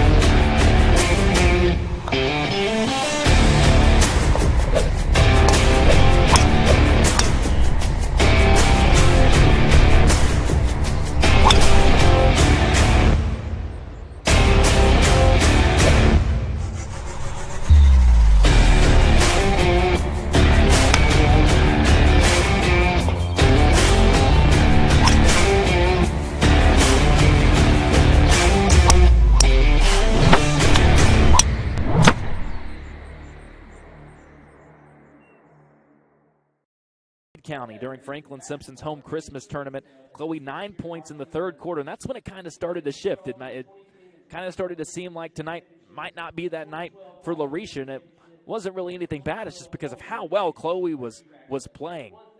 Put on a clinic inside, was perhaps the most physical we've seen her be this season. Hit a three-pointer at the end of that third quarter as well. Got one more bucket in the fourth to finish with that season high of 17 points. That front court duo of Larisha Cawthorn and Chloe Smith combining for 37 points here tonight. Vanessa Ray scores 8, 6 of them coming in the fourth quarter, all 8 in the second half. 6 points apiece for Lanaya Brown and Jasmine Savage. 4 points for Nasia Nolan, all coming in the first quarter when Franklin Simpson really needed a spark offensively, and she was able to provide it. Lady Cats were down 5-2 to start this ball game, and then turned around and rattled off an 11-0 run to answer that. 2 points apiece for Talia Spencer and Majayla Butler rounds out the scoring for Franklin Simpson. The Lady Cats go 10 for 13 at the free throw line as a team and make 3 three-pointers. That outside shooting, the story for Glasgow here tonight. They score 40 points in this ball game, and they make 8 three-pointers, especially in the second half. If you look at the numbers, they didn't make a field goal in the third quarter. Franklin Simpson outscored them 20-3 in that third quarter. The 3 points coming on free throws. In the fourth quarter, 5 field goals were made for Glasgow. 4 of them were three-pointers. 3 of them from Reese England, the 7th grader, with 15 points with her 5 triples here tonight. Cynthia Austin, the lone senior for Glasgow, joins her in double figures with 10. Kayla Kirkpatrick scores 8 with a couple of three-pointers to her credit. Carly Hagan came out, scored the first 5 points of the game for the Lady Scotties. She finishes with those 5 points, and Natea Lightfoot gets a bucket in the fourth quarter to finish with 2. They go 4 for 9 from the free throw line as a team, making 8 three-pointers in a 65-40 loss as the Lady Cats of Franklin Simpson move to 23-2 overall on the season. And under head coach Ashley Taylor, 108-26 overall. But against this region in particular, 80 wins to just 15 losses for Coach Taylor, who is now 31-0 against region competition across the last 2 regular seasons. 65-40 again, your final score from Glasgow in the girls' game. We're going to take another break. When we come back, we'll chat with Coach Taylor. We'll pick out our player of the game presented by Pelican Snowballs of Franklin. And then we'll get you set for the boys' game between the Wildcats and the Scotties here from Glasgow as the Wildcats look to keep their win streak moving, just as the Lady Cats do to start the night with a 65-40 win here on 92.3 WFKN. We can do 2 minutes again. 5 district championships, 2 region championships, 2 region runners-up, 2 Final Four appearances, and was a 4-time District Coach of the Year award winner. Please welcome Jeff Garner to the Glasgow Athletics Hall of Fame. Once again, we welcome and congratulate these outstanding individuals on their induction into the Glasgow Athletics Hall of Fame. One final round of applause, please.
Both boys teams now out on the floor to start warming up for this boys matchup from Glasgow High School between Franklin Simpson and the Glasgow Scotties. In the first game of the night, the Lady Cats of Franklin Simpson victorious 65-40.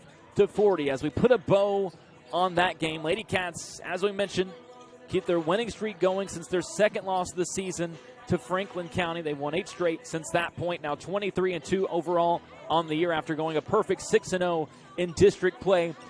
I'm going to run through the schedule again because I know it can be a little bit confusing with what's coming up. So much had to be moved around because of the snow that came through, combined with the flooding. A lot to piece together as there were 3 Lady Cat games scheduled for this week. There were 2 doubleheaders and then an extra game for the Lady Cats against Henderson County that was supposed to happen today, obviously, that game being canceled.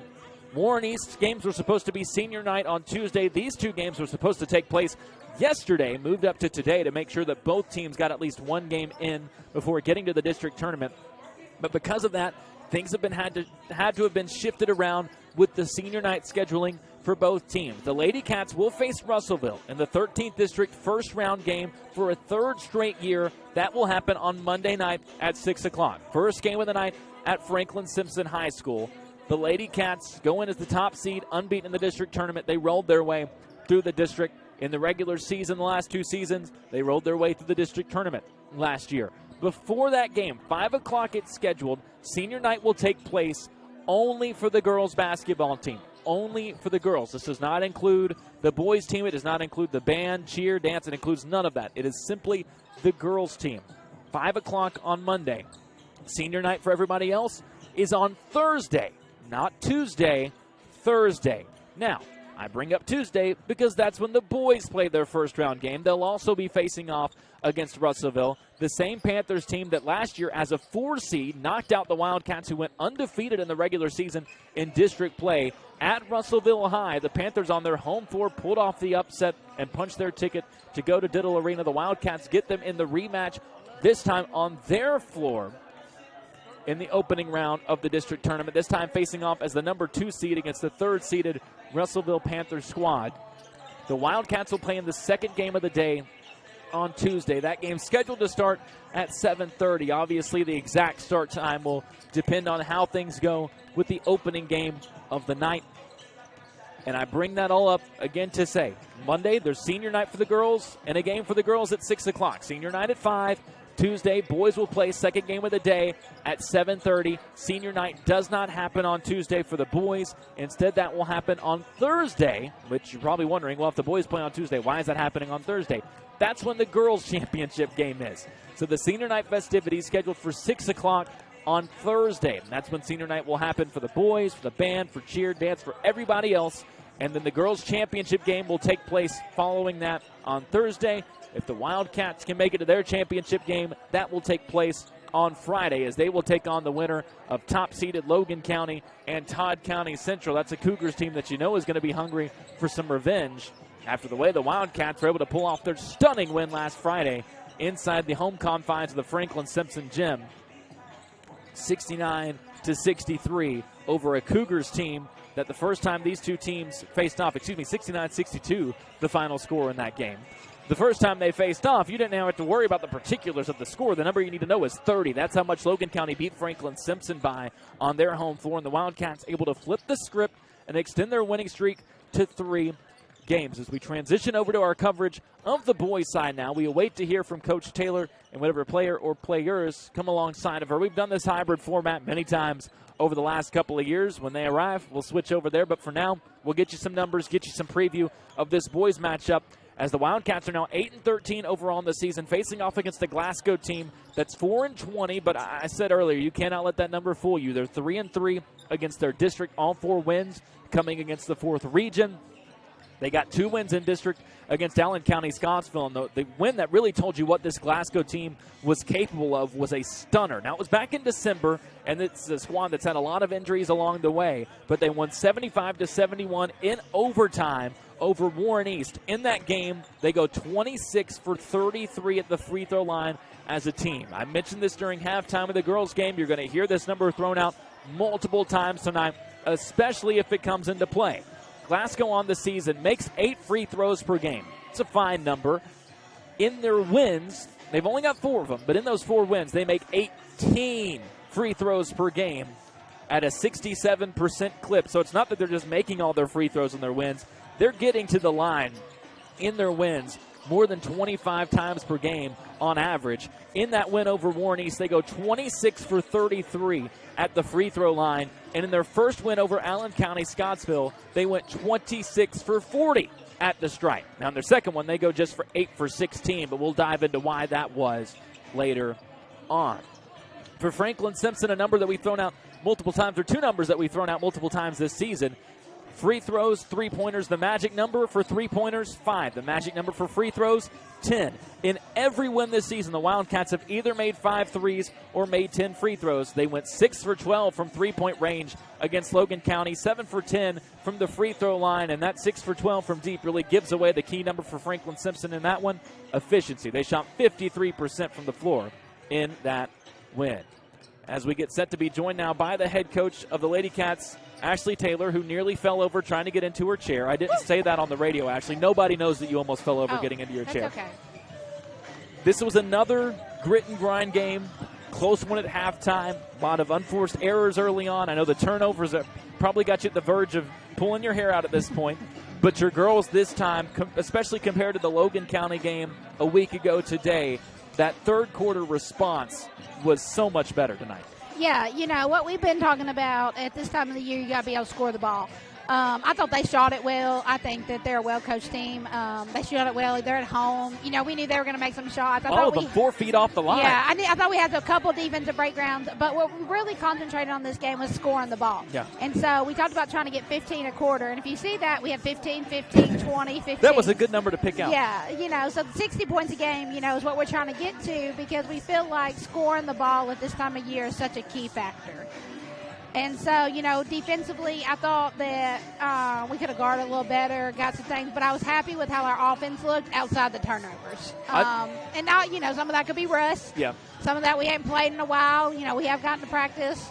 You know, my least favorite thing as a basketball coach is snow. I saw that you said that. I wonder with a team like this, where obviously there's so much transition, there's so much fast pace. How do you work on that balance of wanting to move the ball up and down the floor? This is a team that welcomes long passes, free throw line to free throw line, half court to the block. How do you find that balance of smart decisions in those situations versus forcing it, which we saw a couple of times tonight, some forced passes in those transition situations? Sometimes it's a gamble you take because you're able to get out and score, but where do you strike that balance with this team? If you ask Coach Tony, that's his least favorite pass that we throw. So we actually track those when we're watching film to see what we are successful to unsuccessful at them. It just depends, man, and we leave it up. That's what's having, we have a senior PGs that are out there leading, and so we just kind of talk to them about when we want to throw and when not. I thought we threw it too many times tonight when she had somebody running with her. Yeah. We like it when she's out in front and we throw it to her without it. We don't really like I'm going to expect you to be Michael Jordan and out jump everybody down there. And I thought tonight some we just threw long, and so it just depends. With our high pace that we play, turnovers are part of it, but we got to be efficient. I thought this was the most aggressive, at least in a while, that we've seen Chloe Smith be offensively. Obviously started to feel it in that third quarter, capped off by the three-pointer going down, but it was she scores a season high, and yet I was more taken aback by her rebounding, her physicality down on the boards. That's the Chloe Smith we're going to need night in, night out, especially inside Diddle Arena. Definitely. She's such a key piece to what we do, and she's a kid, man, that just works. You give her something that you want her to do, and she really works at it. And so everything that we've spent the last week working at is transferring over. She's a kid. She transfers stuff so easily. And so you can tell, we changed a couple things we wanted her to do on rebounds and things like that, and it just transferred over so easily for her. Which I like to see, I thought that she was a big boost. I thought her and Nasia really boosted us in this game. I was going to ask you about Nasia in particular because that first quarter she came in and I said it felt like she was a spark plug that we needed. I didn't know she had the left-handed layup like that in transition. Flashed it a couple of times, but we talked about it multiple times before knowing whether or not this team would get her back. She is such an important piece on nights like this where it's 4 points in the first quarter, that's it. If it's a night like a Todd County Central where she comes out and scores a career high, sometimes she might not score at all. She can provide so much for this team off the bench in different ways. Definitely. She's such a key piece of what we do. So glad to have her back. I thought she sparked us with those and ones in transition, being able to finish the ball, not missing those easy layups, being Lanai kept missing early on. But she just goes out there and does her job, man. She really does. She goes out there. She's another guard, and she's kind of a combo. She's kind of an in-betweener of Jazz and Lanai and V. So she kind of has both of those tools to her. I really like how she drove the ball tonight. Yeah. I guess at some point I should ask you about Larisha. 2,000 points. It was getting dicey, and it wasn't just because of her. Chloe was just scoring the ball so well where it reached a point where you didn't know if Larisha would have to get there or not. She gets the and one late to put it into the equation, gets that final basket with under 2 minutes left to go. Today we find out officially she's the candidate out of the 4th region for Miss Kentucky basketball.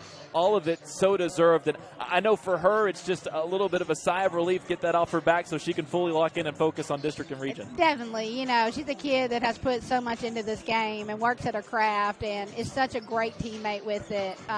You wouldn't know. I didn't think she played particularly well tonight. She had at least 3 layups just hang up on the front of the rim. But if I could play bad and have 20, I'd be pretty good at it too. So no, for real though, she's just a kid. She's so versatile in what she does, and so she never, if one thing's not going, she's going to the next thing she's got in her game, and that's just kind of how she is. She's really hard on herself, which I got on to her about that tonight. I thought she was showing me a little too much emotion for being in it, but for the career accomplishment, man, 2,000. Not many people do that. In their careers. It's a great accomplishment. We celebrated her in the locker room. I was glad that we got to call the timeout and celebrate her right here. Shout out to Kayla for, Coach Kayla for letting us do that. So, it was just one of those moments that you're like, I'm proud of you, man. Yeah. Proud of you, kid. So she deserves it so much. We've talked about it at length. We're not going to go on and on and on about it, but everything that she does on the floor and off the floor as well. She's a role model for so many people to look up to. If anybody deserves it, it's her. And now you, Larisha, this team, it's a weird time because things are already way off schedule. Like, this week has not gone at all like it was supposed to go. And now you've got to turn around and get ready for a district tournament where things are already a little bit off schedule. Senior night shifted around. Everything is happening in different ways. What does the process now look like for a district tournament that all of a sudden, for your team, I know mentally things have changed since last Friday, seeing Logan County come in and say, hey, we're going to play like we can beat you. Yeah, on our board at the end of our message, we wrote our record, 0-0. Nobody cares anymore about what happened in the season. You know, not our district cares, not our region cares, none of that. All that's out the window. We did our job. We got prepared for the postseason. This is what you do all that work for. You know, all the work you put in the summer, all the work in these games that you put in is for postseason. And so they're ready for it. We're going to celebrate senior night Monday at 5. Hope all of our FS fans can come out and celebrate these girls, man. They've done so much for our team and our community. They've been here. These 7 seniors, you know, that's not usual in girls basketball. You know, most Glasgow has 1. Right. The most I've ever had is 4. So having 7 of them is, you know, an amazing. And that just what they've done. So I'm excited to celebrate them on Monday. But then we'll quickly turn that page and it'll be game time. And they're used to that, man. They are. They're in between these lines. They're ready to go. It's going to be a fun time. District tournament finally gets underway. Coach, appreciate you taking the time. And we'll see you on Monday. I had Risha and Chloe come and talk to you, but they're over there talking. Well, they can handle their business over there if they need to. Okay, well. It's okay. I'll yell at them. Well, you can yell. This will be a good coach yell. She's sitting courtside to the other side of the floor. Now Chloe's realized it. She's just going to sprint across the floor. That's good awareness. That was head coach Ashley Taylor, who eventually signals over Chloe Smith, who was over there talking to Larisha. Larisha's now going to run over. I really thought that after scoring a season high, you'd be a little bit more excited to come on here. Like, coach wouldn't have to yell at you to run across the floor. You score 17 tonight. New high mark for you this year. I'm not going to bug you about not getting to 20 again. We leave that in the past. That's last year's thing. I'm not going to do it again. Okay. You were feeling it tonight. You hit the 3 at the end of that third quarter. Felt like everything was going right for you. And I said to Coach, even beyond the scoring, I felt like you were maybe the most physical tonight that you've been. Your rebounding is what really stood out to me. Was there just something coming into this game that you felt like you had a little bit of an extra edge, or was that something that kind of developed as the game went on? I knew before the game it was going to be like a really good game. I had an energy drink that my mom got me, and I felt really good. Yeah. Take that before don't take my advice, but is this the first game you've had the energy drink before the game? Okay, well, you might have to do it before every game because this was another one just like Logan County. You guys were tested coming out of the gates of this ball game. Third quarter, not just do you score all those points, you as a team outscored them 20-3. What was the biggest difference you think in that third quarter compared to what we saw in the first half? We got yelled at a little bit in halftime. That is a difference. Yes, and we had to come out, and we talked about it. We just got to be stronger going in there because we're going to get fouled, and they don't call it all the time, so we just have to be a lot stronger. Obviously, the big thing coming into tonight and now coming out of it was seeing if Larisha would get to that 2,000-point mark. She does so there at the very end of the game. Obviously, you guys very happy for her. There's been some celebrating, but I'll give you a chance to talk about it for a second. Just how proud are you of Larisha to hit this accomplishment? I'm really proud of her. She works hard every single day. I think she works the hardest out of all of us, and she really loves the sport, and I'm really happy for her. Now, you go a week between playing games. You're supposed to play 3 games this week. You only get to play 1. Now you've got to turn around, get ready for it. You don't have to get ready for senior night. Half the team has to get ready for senior night. Yeah. And the district tournament gets underway. How do you guys kind of try to refocus? There's going to be a lot going on. Larisha 2000, senior night. How do you refocus to get things ready to go for Monday and start off the district tournament right? We talked about it. Our record is basically 0-0 now. It restarts. It's like a new season, and now it's winner, like lose or go home. Yeah. So we'll see you on Monday. We won't celebrate you for senior night quite yet. We'll save that. Basically, everybody else will, but we'll save that for you until next year. Chloe, congratulations on the season high. Congratulations on the win. Thank you. That's Chloe Smith and her energy drink joining us for a post-game show. As Larisha Cawthorn now, with 20 points tonight, hits 2,000 for her career. Almost forgot. As much of a pro as Larisha is, she was standing on the other side of the floor. For somebody that scored 2,000 points, she's done this many times. Almost forgot to come on and do the post-game interview. But we talked about this before the Russellville game where you got to 1,000 in your Franklin Simpson career. I told you we needed 4. We got it. I didn't get to talk to you right before this game, so I assume that's why it took a bit longer to get to 20 this time as compared to, well, the 4 that you had at Russellville. I remember specifically, Larisha, early on in your career, we would talk about the logistics of you getting to 2,000. We're like, okay, how do we piece this together? What does it look like? And at the end of last year, I was kind of like, well, it's a little bit dicey for you to get there at the end of the regular season. I know this accomplishment is special, but to see how much hard work you've put in and to see it all pay off and to get here at this point, just how special is this accomplishment for you? You know, it's very special because this is definitely a goal that I set at the beginning of the season when, last season ended and I sat down with the coaches and we all talked about, the things that I was going to need to work on going into this season. And they also asked me about the goals that I was going to set for myself. And I set my 1K rebounds as one goal and my 2K points as one goal. And they made sure that I knew that I had their support and that they knew that I could reach both of those milestones. And, tonight I hit my 2K. And, a couple of weeks ago, or what was like a month maybe ago, I hit my 1K. Time is flying. Yes, it is. Too fast. You hit both of your marks, 2K points, 1K rebounds. I know there are many more goals left to go for this team. We'll talk about those in a moment. I talked about this with Chloe and Coach Taylor. Another game where a team comes out, punches you in the mouth to start the ball game. She said that the adjustment for the second half was that you were yelled at halftime. Now, granted, Chloe also told me about the energy drink that she had before the game. What did you think was the biggest difference from first half to second half for you guys? I think in the first half, our defense was kind of sloppy. We were kind of being lazy on defense, and they're at home, so they're going to shoot the ball well. And, they were shooting from the volleyball line and just draining them, Yeah, so basically the coaches, they just told us you need to get – thank you.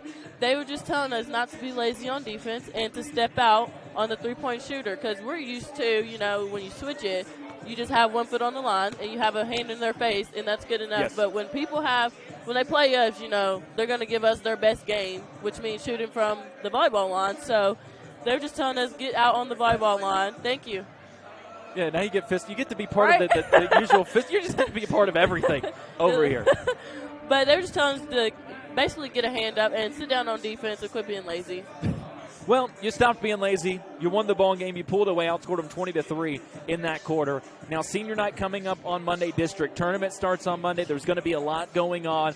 Again, I asked Chloe this, but for you, there's more weighing into it because you're one of those seniors being celebrated on Monday. Yes. How do you clear all that away and make sure you're dialed in for the district and then eventually region tournaments?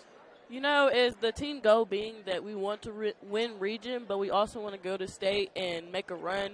I think that I know as one of the leaders on the team that my mental has to be there and I have to be focused every game, no matter if we're playing maybe a team that's not as good as us or a team that is way better than us, but we know we can play with them, you know what I mean? So I think it's really just on the mental side. I just have to know that I just have to stay focused mentally. With the boys' game about to start, I guess I should let you go so Brian Davis can have a seat back. Okay. All right, Larisha, thank you so much. Congratulations on the accomplishment, and we'll see you on Monday. Thank you. Thank you for having me. That's Larisha Cawthorn, our player of the game tonight, as she hits 2,000 career points with a 20-point performance in this game against Glasgow. The Lady Cats winners tonight behind the 2,000-point clearing performance for Cawthorn. Your Pelican Snowballs of Franklin player of the game with over 100 Snowball Flavors Pelicans, the perfect place for you and your family to get a treat. Be on the lookout for the start of their next season. As you can probably tell, that's going to send us into a shotgun start for the boys' half of this doubleheader here at Glasgow High School. Franklin Simpson looking to extend their winning streak. They've won 3 straight. Now going up against the Scotties team that's been injury-riddled all season long. They're 4-20 on the year under first-year head coach Brandon Stockton, who was on the staff the previous season under William Buford for a team that shockingly won the 15th district tournament as a 3 seed, same spot they're in this year, then went on to beat Metcalfe County in overtime in the opening round of the 4th region tournament. For Franklin Simpson in the base black uniforms with blue stripes and blue checkerboards down the side, the Wildcats using this as a de facto opportunity to roll out a senior night lineup, as they don't want to have to reserve that for their district tournament game against Russellville on Tuesday, because their senior night isn't happening until Thursday. So it will be Kamari Phillips, Cam Ray, Alan Johnson, Ja'Kai Partinger, and Logan Moore is starting for the Wildcats. All but Ja'Kai out there on the floor starting for Franklin Simpson are seniors. On the other side for Glasgow, Josiah Driver, Jalen Bradley, Jarek Martin, Colby Brewster, and Landon Minton. the starting five for the Scotties. They control the tip and operate offensively to start. Jaden Bradley, the one to watch. Didn't know if we'd see him. He had missed 3 games before their latest game against LaRue County. Only scored 2 points in that one. He's averaging around 10 points per game on the season, but in their 4 wins, he's averaging 25 points per game in the 3 of them that he's played in. He sends it over into the right corner to Josiah Driver, their leading scorer on the season at 11 points per game. He misses, but Landon Minton is there on the opposite side to grab the rebound and score it. And Glasgow is up 2-0, 30 seconds into this ball game after the putback from Minton. Cam Ray brings it across, gives it over to Phillips on the right side. Logan Moores flashes to get it at the top. The senior transfer in his first year, Franklin Simpson from Greenwood. Now to Ja'Kai Partinger. To Morris on the right side. Johnson comes to get it up top, the three-point specialist for the Wildcats. Now sends it over to Partinger. Ja'Kai, hesitation dribble. He scored at least 15 3 games in a row. Takes a contested jumper. It's blocked by the 6'4" Jarek Martin. Kai got it back. Had a layup underneath, but missed it. Contested from behind by Martin. And Jarek brings it across half court. No look pass into the corner. Driver. Back to Martin, who holds it up top. Martin has only appeared in 10 games, make it 11 on the season. As the ball ends up on the right side for a 3 from Driver, misses, but Martin skies in for the midair putback, and that's what the Scotties have been missing. He averages 9 points per game, has been their leading rebounder at 5.7 per game in the 10 games he's played, as Ja'Kai Partinger misses a right side mid-range jumper, and here comes Glasgow the other way with Brewster. They lead it 4-0 early on. Left side, Brewster gets it back, fires a 3. Off the heel, no, and Cam Ray gets an uncontested rebound. Cam with 9 points in the win against Logan County and a career-high 10 assists. Wants an assist here to Allen Johnson, who banks in a 3 from the top of the key. Caught it in stride and buried it. Allen's now made 35 threes this season at a 37% clip. Went 2 for 3 from outside. Both three-point makes coming in the first quarter against Logan County. After scoring a career-high 13 with 4 three-pointers in the first matchup on the road against the Cougars, that the Wildcats lost by 30. Right side, three-pointer on the way from Bradley, who rattles it home for Glasgow, and they get their answer to make it 7-3, the lead 4 once more. Ray, left side, operating quickly, gets inside, going left to right, missed the layup off the glass, and it's rebounded by Driver. Darts it up ahead. Bradley in the corner, picked up by Phillips. To Driver, Johnson on him, puts it on the floor, gets inside, behind the back pass. Bradley for 3. Air-mailed it, but it goes to Minton on the opposite block. Then Ray takes it away from him. 5:15 left opening quarter, 7-3. Franklin Simpson trails Glasgow. And Coach Spencer tells his guys, you're not talking on defense. Ray sends it over on the right wing to Partinger, one-on-one with Martin. Back out to Johnson. Goes to Morris on the wing. They're trying to spring Phillips open. He flashes on the right side, fakes a 3, steps into a mid-range jumper right off the right elbow, missed it long, and Bradley clears. Into the front court on the right side. To Martin on the left wing. Not a threat from deep. Sends it over on the left side. Three-pointer fired up. That's switched home by Brewster, who is a threat from 3 at least tonight. He's a threat to shoot threes on the season. But now just 3 for 23 from outside. But Glasgow leads it 10-3 as the Wildcats take a timeout to bring in that normal, or get a substitution timeout to bring in their normal starting 5. So it is Ray, McAllister, Partinger, Brooks in the backcourt, and the lone forward, Cole Scherer, who controls on the left side. To Partinger, top of the key, now to Ray. Cam fakes a pass down low, looks left, looks right, puts it on the floor and gives it up to Ja'Kai Partinger at the midcourt logo. Now to Brooks. Fakes a pass, gives it up to Kai. On the elbow, Cam Ray. Catch trying to get open off the ball. Scherer does so on a cut. Can't make the layup on the right block. And Martin gets another rebound for Glasgow.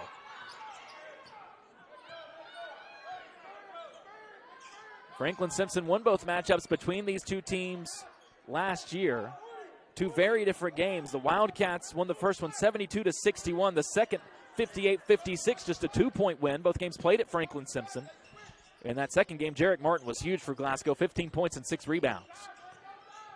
Bradley pulls it back up top, guarded by McAllister. Now sends it over to Martin on the left wing. Ray on him, giving him plenty of space. He's not made a 3 this season.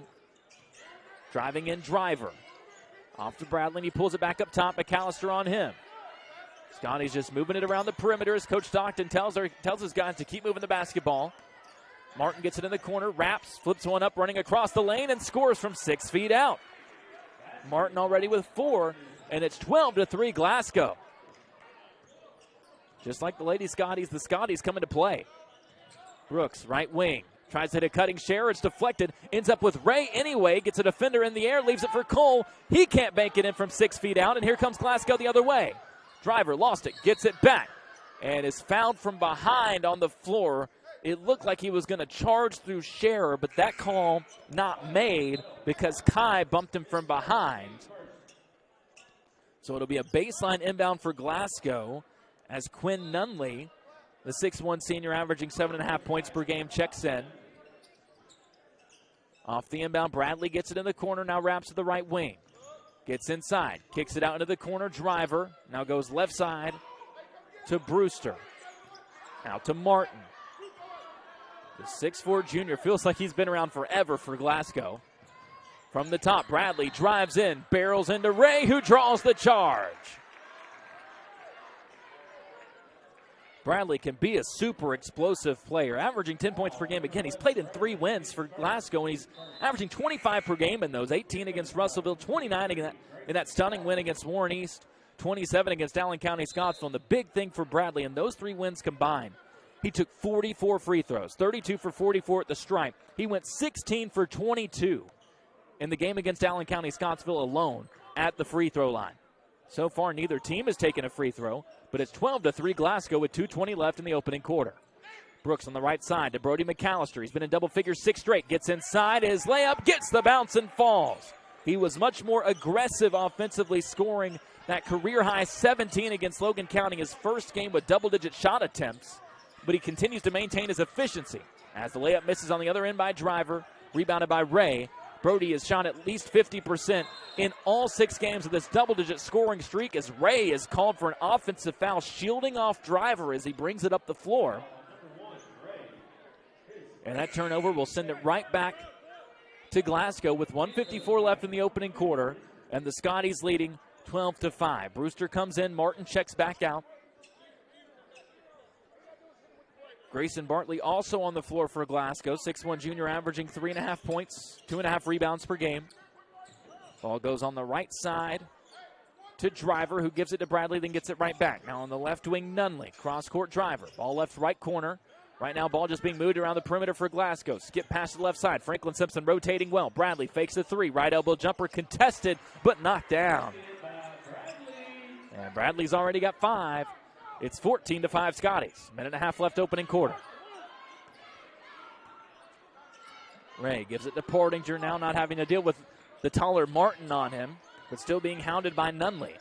To Ray left wing. Driver with a handout in front of him, now back to Kai at the top of the key. Right side McAllister, leaves it for Scherer in the corner.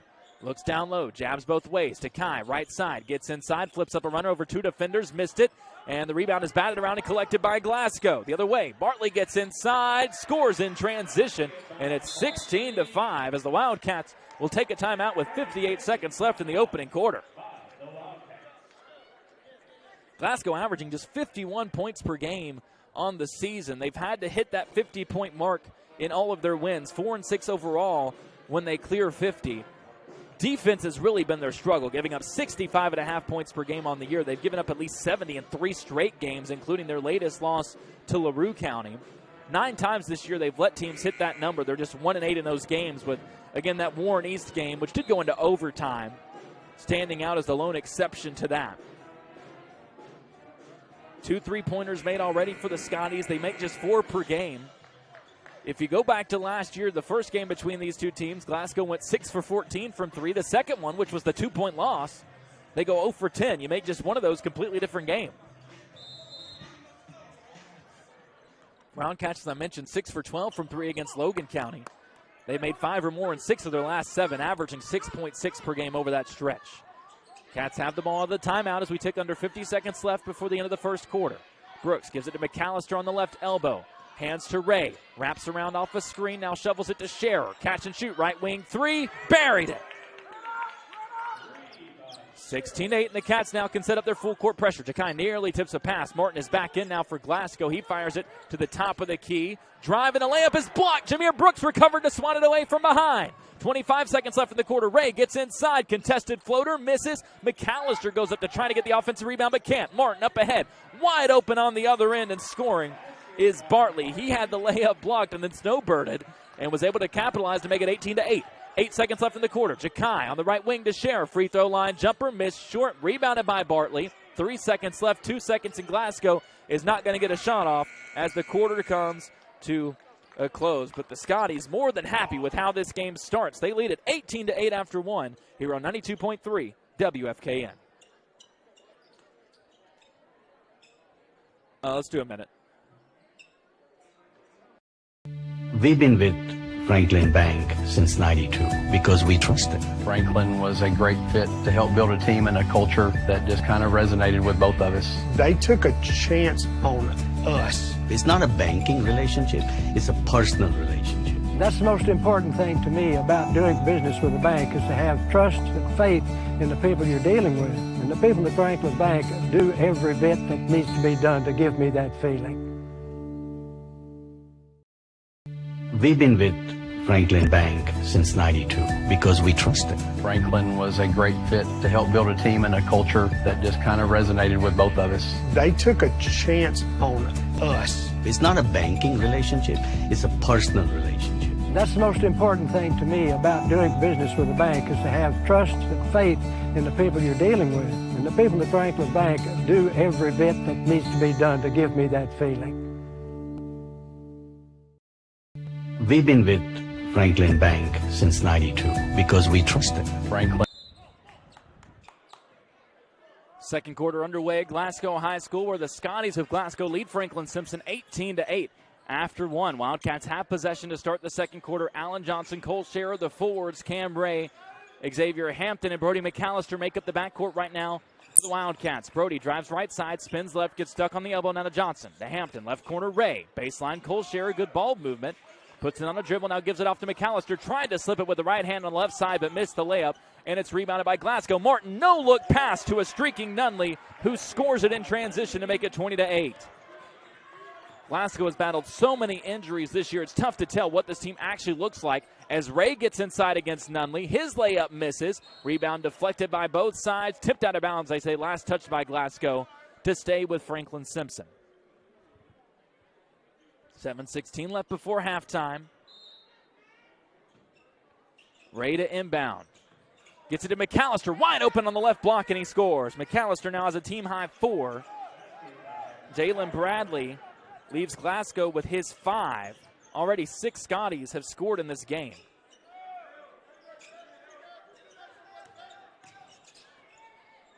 Up top, Bradley holds it. Guarded by McAllister. A minute gone in this second quarter. Right side, Nunley. Ray on him, now sends it over to the left wing. Brewster pulls from the elbow, missed it over McAllister, and Ray gets the rebound. Shielding off the defender, shovels it over to Scherer. Cole stops, pulls from 12, missed it. Rebound deflected, and Cole chases it down at the three-point line. Now shovels to Ray, and they'll set up the offense. Johnson holds top of the key, now right side, Hampton. Fakes a pass to Ray, instead goes to McAllister up top. Jabs left, goes right, spins off at the free throw line and gives it to Scherer. Now to Johnson, into the corner, Xavier Hampton. Zay had 5 points and a three-pointer made against Logan County, averaging 2.5 per game.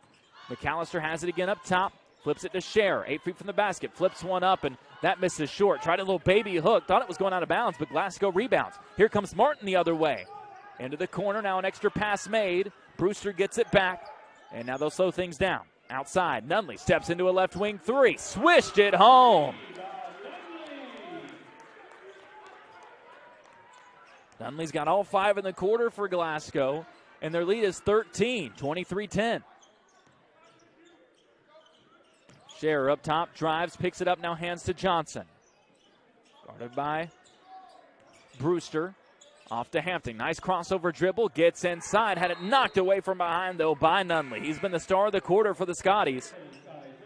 Jakai Partinger comes back in for the Wildcats. Cam Ray will come out. Frustrating start for FS. Down 13 with 5.5 minutes left before halftime.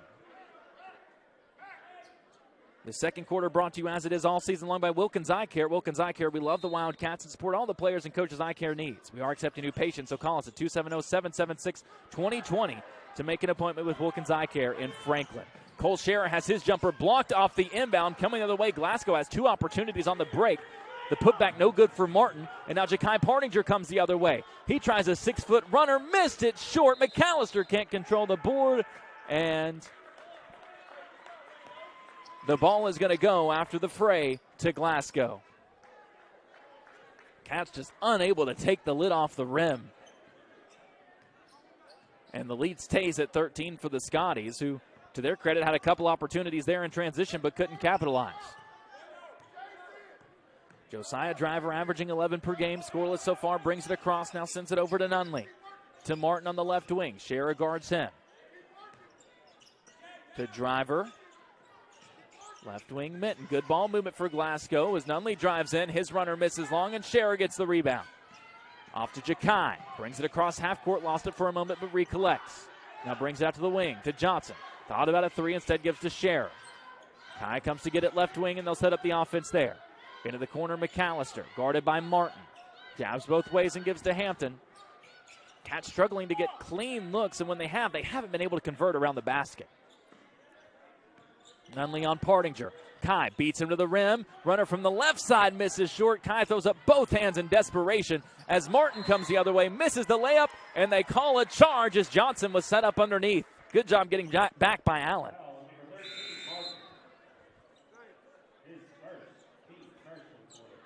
First foul on Martin. He's got great speed for his size. He's a fantastic receiver for the Glasgow football team.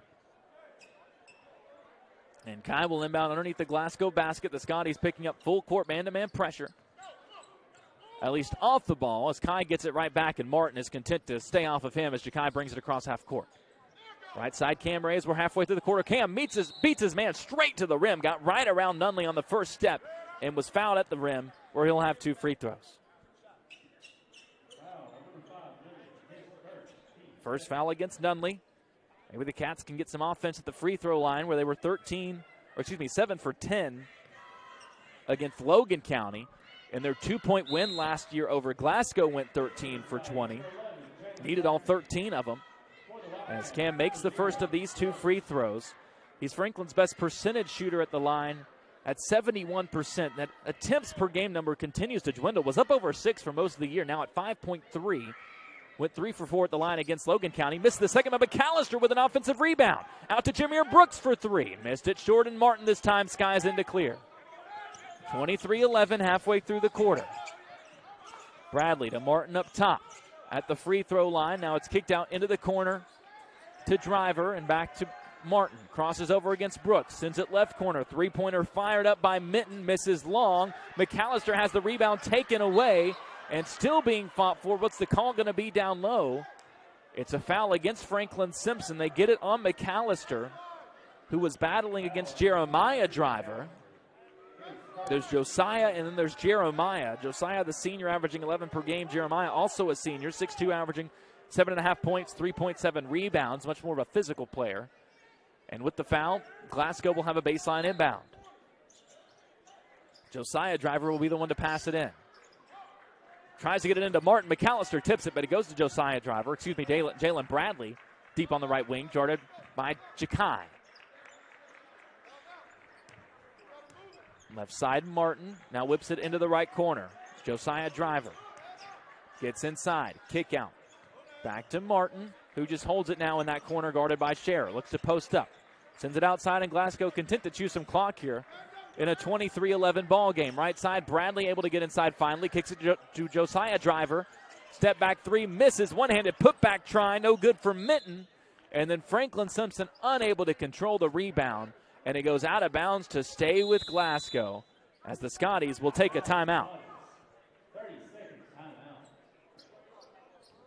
3:01 left before halftime. 23-11 is the Glasgow lead in the second quarter. Again, brought to you by Wilkins Eye Care. They're accepting new patients. Call at 270-776-2020 to make an appointment with Wilkins Eye Care.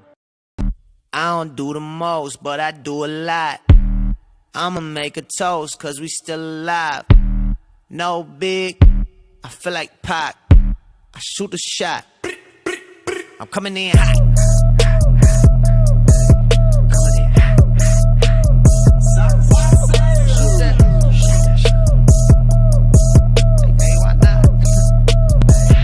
Yeah, coming in hot.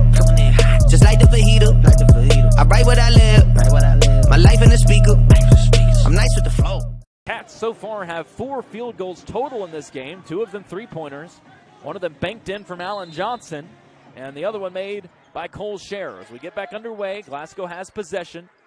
Martin holds it on the left wing with 3 minutes left before halftime to Josiah Driver. Now right side, Bradley. Jabs right, pulls up from the elbow, missed the jumper.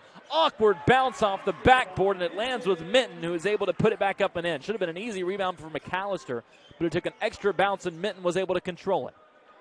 25-11, Glasgow now leads. Pardinger top of the key 3. Misses long, but Brooks takes the rebound away. Second try, good, and the foul. Just a physical play down low by Jameer, who ripped the rebound away and then went up,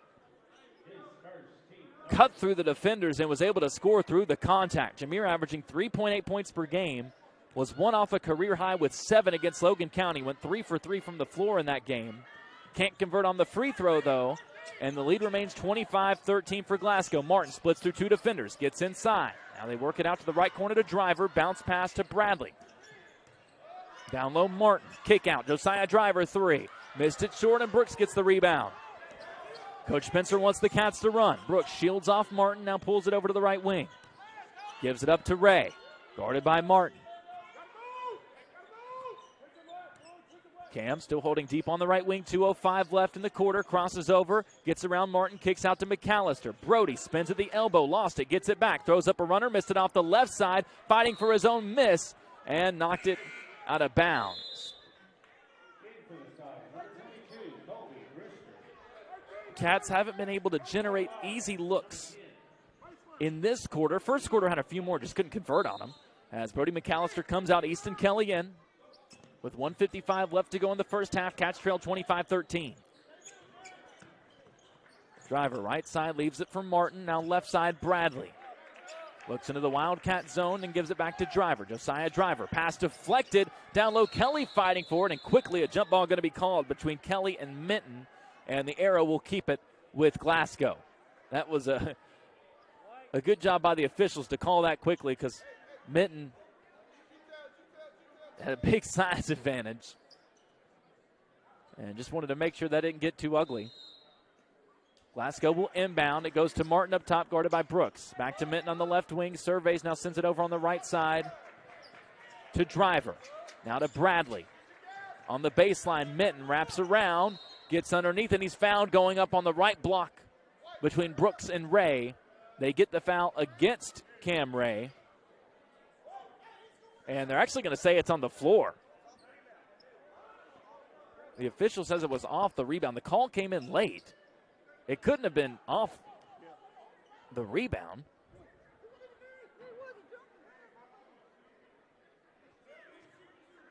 And with that, it's the second foul on Cam. Neither coach happy with any part of the predicament, as we get an offensive foul on the inbound. Wide open was Minton, but instead they get a foul off the ball on Martin, trying to spring him open, and now Jarek Martin has 2 fouls. He's got 2, Ray has 2. Cam's going to stay in for Franklin Simpson. Martin will come out for Glasgow as Grayson Bartley comes back in. Bartley scored 4 points in that opening quarter. Is averaging 3.5 per game on the season. Now left side, Brooks fakes a pass. Holds it on the wing, now gives it off to Chakai. Cam Ray springs open up top, got away with a shove against Josiah Driver in a 25-13 game. Minute 10 left in this opening half. Been a slow one. You can see the rust from a week off for the Wildcats. Kai crosses over, gets inside, fade away, good! Hung up on the rim and fell. Cats needed that one. Chakai needed that one. This dude scored at least 15 in 3 straight games. It took until 59.8 seconds left in the opening half for Kai to get his first bucket, and he can make it an and 1 and trim this lead back to single digits. 25-15 now the score, as Nunley will come back in for Glasgow.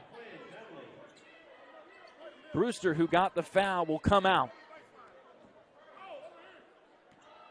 Kai shooting 61% at the free throw line this season. He's going to get a second try at the free throw if he misses it because Glasgow had a lane violation, but made it anyway.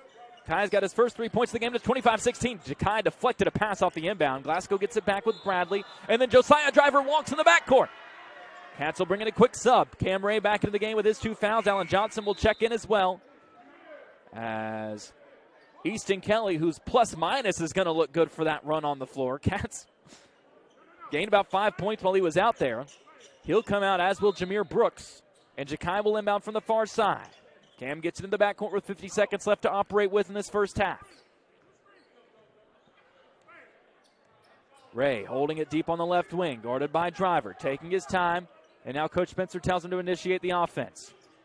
Gets behind a screen by Ray. Glasgow double teams off of it. Now they drop back their defense. Ray at the free throw line. Trapped. Trying to get it to somebody. Hands everywhere. Finally gets it to Johnson. Now to Partinger, 28 seconds left in the quarter. Ja'Kai wraps to the left side, now pulls it out to the top of the key. Isolated on Nunley. Spins off of the free throw line. Spins back left. Fakes once, goes up the second time. Bumped. And he goes to the line for 2. Great job by Ja'Kai Partinger to take control of that situation. Was completely busted up offensive possession for the Cats. And Ja'Kai just pulled it back to half court, took over, settled things down, and he'll have 2 free throws. And now the officials are going to take a timeout. There's blood on the floor that they're going to have to clean up. It might just be on a jersey. I don't know if it's on the floor. I believe it is. Now they're going to go clean it up off the floor. It looks like it was off the jersey, or on the jersey as well, of Josiah Driver for Glasgow. As Coach Spencer has his guys huddled up, at least for the moment. And the 2 keys with 17.5 seconds left in this first half were to take care of the ball and to rebound. Still waiting to get the situation taken care of with the blood on the floor, as the Glasgow PA announcer went over to help out with it. Both teams just kind of standing around with 17.5 seconds left in the first half. Ja'Kai Partinger will have 2 free throws out of the timeout. Franklin Simpson have outscored Glasgow in the quarter, but the margin just 8-7 after trailing by 10 at the end of the first frame. The defense has been much improved, and if Franklin Simpson can take this defense into the second half and get the offense going, then this game is far from over. We saw Franklin Simpson against Logan County find a way to close out a win late in a tight basketball game when most of their wins, with the exception really going back, and I mentioned this during the interview after the game with Coach Spencer, really the only exception had been the Hart County win where Cam Ray didn't play, or excuse me, that was lost, the Ohio County win. Hart County was the game where Franklin Simpson initially set their season high in 3-pointers and still lost that game. Ohio County win was decided by just a couple of possessions, and the Cats had to find a way to close out that game late. The Logan County game was really the only other situation where we've seen that be the case for the Wildcats. Could we get an opportunity tonight as Franklin Simpson tries to piece all of this together going into the district and hopefully the region tournaments to find out how to piece together a comeback win? Down by 10 after this opening quarter. These are the kind of games that build up a team to be able to not just compete but win games come tournament time, as the cleanup crew has gone from about 10 feet from the Glasgow basket all the way out near half court of cleaning up whatever is on the floor. We're assuming still that it's blood that's on the floor. The PA announcer was the MVP. He came out there with the spray to help get it up, and we finally get the all clear from the officials. As after all that, Ja'Kai Partinger will have his 2 free throws. We'll see who the Wildcats go with. Xavier Hampton and Jameer Brooks are going to check in. It looks like Cole Scher and Cam Ray will be the 2 Cats to come out after this first free throw. 17.5 seconds left in the half to reset for you. Ja'Kai with 3 points all in this quarter as he bends and fires up the first free throw. Good.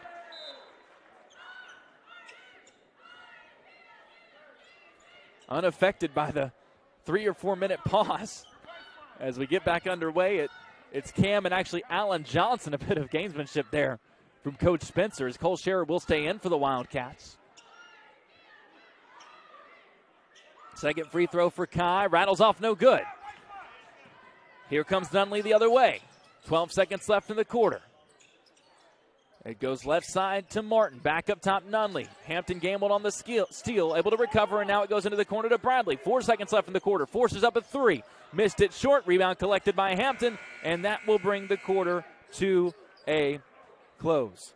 The Wildcat defense gives up just 7 points in that second quarter after allowing 18 in the opening frame, but still waiting for the offense to catch up in this one.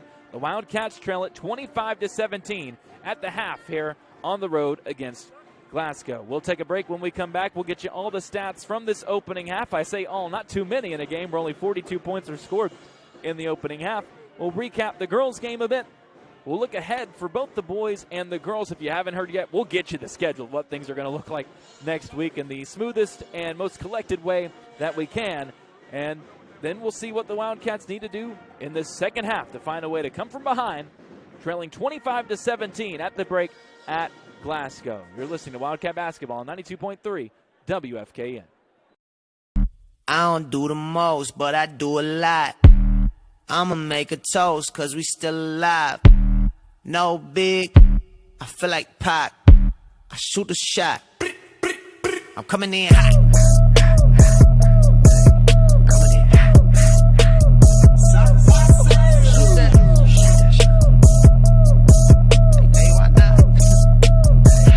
Yeah, coming in hot. Just like the fajita. I write what I live. My life in the speaker. I'm nice with the flow. Are you looking for a place to connect, grow, and worship? Discover Franklin First United Methodist Church in downtown Franklin. Join us every Sunday for 2 uplifting services. Experience our traditional service at 9 a.m., where hymns and heartfelt messages bring our community together. Or come to our contemporary worship service at 11 a.m., where you'll find a lively atmosphere filled with modern music and inspiration. No matter where you are on your faith journey, there's a place for you here. Join us this Sunday at Franklin First United Methodist Church. We can't wait to welcome you home.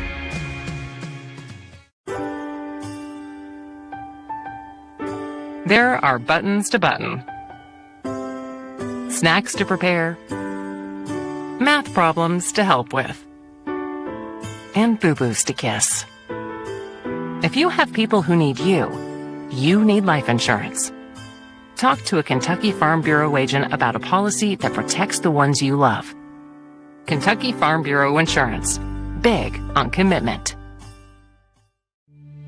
We've been with Franklin Bank since '92 because we trust them. Franklin was a great fit to help build a team and a culture that just kind of resonated with both of us. They took a chance on us. It's not a banking relationship, it's a personal relationship. That's the most important thing to me about doing business with a bank is to have trust and faith in the people you're dealing with. And the people at Franklin Bank do every bit that needs to be done to give me that feeling.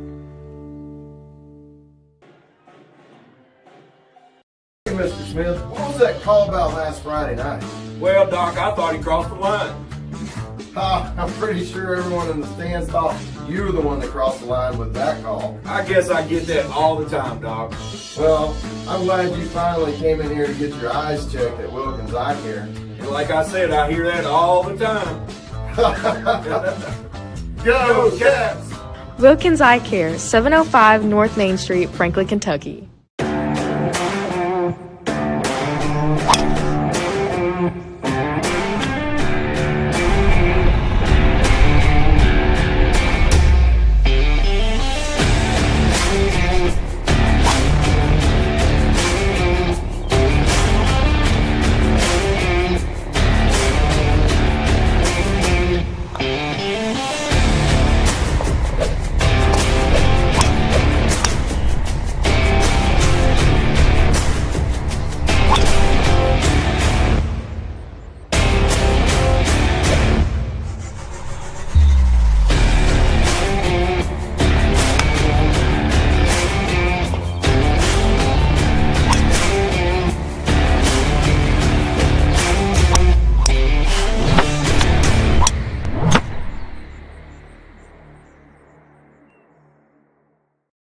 Wildcats. Ja'Kai Partinger, Brody McAllister, both leading the way with 4 points. They've both been in double figures in every game of this 3-game winning streak.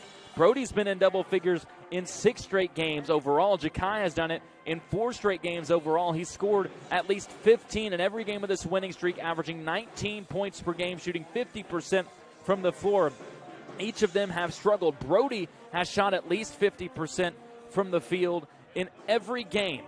In every game of his 6-game double-digit scoring streak. Hasn't been able to find it here tonight. Some more contested looks than we're used to seeing from him. The Cats have not been able to generate open looks off the ball, and that's been the biggest difference tonight. The ball movement, generating shots off assists. Cam Ray had a career-high 10 assists against Logan County in that game last week. So far in this one, granted, it's tough to have many assists when you only make 6 field goals, but the Wildcats are struggling to generate shots off the pass, off of set plays. A lot of it is really having to come off of hard work off the dribble to find some room to make something happen. Add it all up, and the Cats only have 17 points. They make 2 3-pointers in the first half, both in the first quarter. Outside of that, everything has been inside for Franklin Simpson. 3 points for Cole Scherer and Alan Johnson, who make those 2 3-pointers for the Wildcats. Jameer Brooks with 2 points and just 1 for Cam Ray, who, going back to the Logan County game, had just 2 points in the opening half of that game before finishing with 9. Cole Scherer also had 2 points in the first half. He finished with 9 as well. We'll see if he and Cam can get it going in the second half for the Wildcats offensively. On the other side for Glasgow, 5 points apiece lead the way for Quinn Nunley and Jalen Bradley. But don't let that fool you.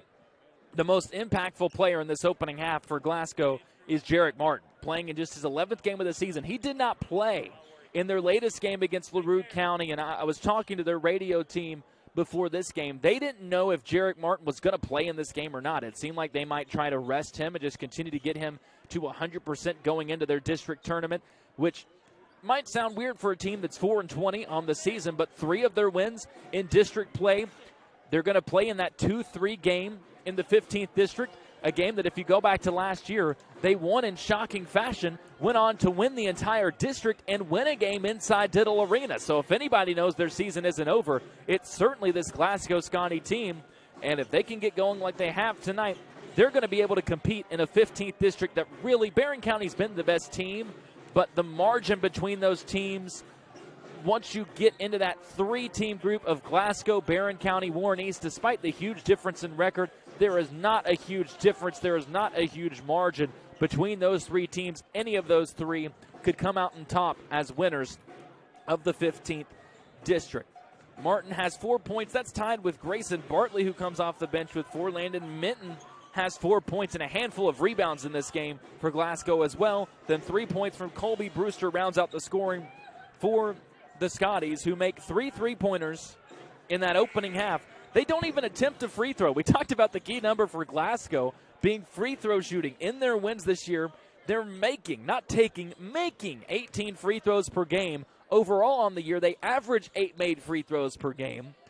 They went 26 for 33 at the line in their win over Warren East, 26 for 40 in their win over Allen County Scottsville. They lead Franklin Simpson 25-17 at the break, and they haven't made or even attempted a single free throw. Go figure. That's the beauty of high school sports. Wildcats looking to make it a perfect night, a road sweep. I usually like to say that there's nothing better than a district doubleheader sweep, but it's tough to beat any doubleheader sweep that you get on an opponent's floor. The Lady Cats winning 65-40. It was a 7-point game at halftime, 30-23. The Lady Scotties were giving Franklin everything they could handle. They made 4 3-pointers in the opening half, finished with 8 3-pointers made in the ball game, 24 of their 40 points coming from the 3-point line. But the Lady Cats outscored Glasgow 20-3 in the second quarter. And the big story from that game, Larisha Cawthorn scoring 20 points to reach 2,000 for her high school career. Right on the mark. She gets her final bucket inside the final 2 minutes of the game. And Chloe Smith sets a new season high with 17 points as that front court duo combines for 37. And the Lady Cats move to 23-2 overall. That is their mark to conclude the regular season. The Wildcats looking to finish their regular season with a win as well. 25-17 is the score at the break. Glasgow leading it Second half on the way after this on 92.3 WFKN.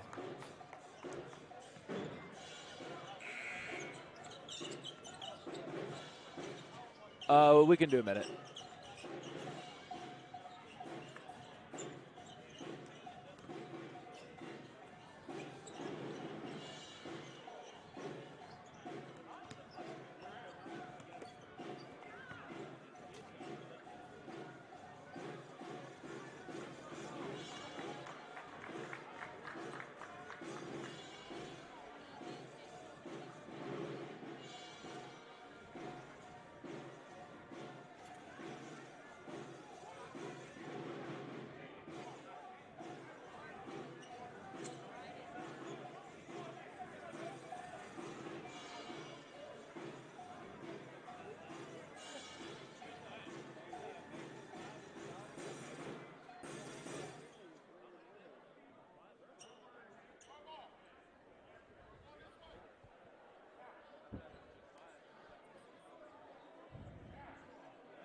(25-17). Franklin Simpson trails Glasgow as we get set to start the second half. Wildcats will have the ball to begin the third quarter, brought to you by Clark CPA and Advisory Group at 927 Brookhaven Road in Franklin. As a former athlete at FSHS, Tanner Clark knows a thing or two about basketball and a thing or two about money. Tax questions or issues that you need consultation for, need bookkeeping or payroll done. Tanner and his team do it all. Call them at 270-586-9899. Ray brings it across, hands it off to Ja'Kai Partinger. Wildcats start the normal starting five to start the second half after starting a senior night starting five to start this game, since they won't get a senior night game. McAllister gets inside. He's fouled his runner. Good. And the Cats have a chance for an and one to start the second half. McAllister now with a team-high 6 and can make it 7 at the stripe. While we have a second, big shout-out to our Franklin Simpson Channel 9 team. Saw there had been some issues, some Walmart trips to make sure that this broadcast could keep going, and appreciate all the hard work that Aaron Talley and his students put in, night out, the long hours on the road, everything that they do to make these broadcasts happen. It's so special that we have them here at Franklin Simpson High School. As McAllister makes the free throw, collects a tip pass, Wildcats force a turnover, out top Scherer for 3. Oh, he missed it short, but McAllister tips the rebound back to Cole, to Brody. He fakes the 3, now holds it in the corner to Kai. Mid-range jumper, bang! That's the way to start a half. 3-point play, forced turnover, mid-range bucket for Kai, and it's 25-22. Jarek Martin breaks the Wildcat pressure, then tries to leave it on the block, but threw it behind Brewster, who chases it down. Now back up top to Bradley, and Glasgow sets up their offense. Josiah Driver holds at midcourt. He's scoreless so far. Their leading scorer on the season at 11 per game. Gave it up, then gets it back on the right wing. Lob pass to Martin is picked off. Great play by Cam Ray, who had it read all the way, and then he's bumped by Brewster. That's his second foul. They tried to set up off the ball, a backdoor cut for a lob for Martin. Cats were all over it, probably because Coach D. Spencer teams have ran that play a time or two with the likes of Taven Lovin and Ollie Utsi back in my day. I say back in my day like that wasn't like 8 years ago. All that to say, Cats defend it well. Glasgow doesn't like what they're seeing, and a timeout is taken by Coach Stockton and the Scotties. 25-22. Wildcats have cut the lead down to 3 immediately thanks to the 3-point play from Brody McAllister. He's got 7. Ja'Kai Partinger now with 6. Their scoring has been the story of their winning streak. When they've scored, we said earlier, when Cam Ray scored, the Wildcats win. It's become clear. When Brody McAllister and Ja'Kai Partinger score, the Cats win. And so much of it come from Cam Ray being able to facilitate out of that point guard spot. And it will be Brody McAllister with the inbound from the far sideline. Gets it into Kai, and then Cam comes to get it, and he'll operate out of the point as he brings it across half court, guarded by Josiah Driver. Ray, handoff to Brooks, now to Partinger on the left wing. Martin on him. McAllister pops to get it in the corner, back to Brooks.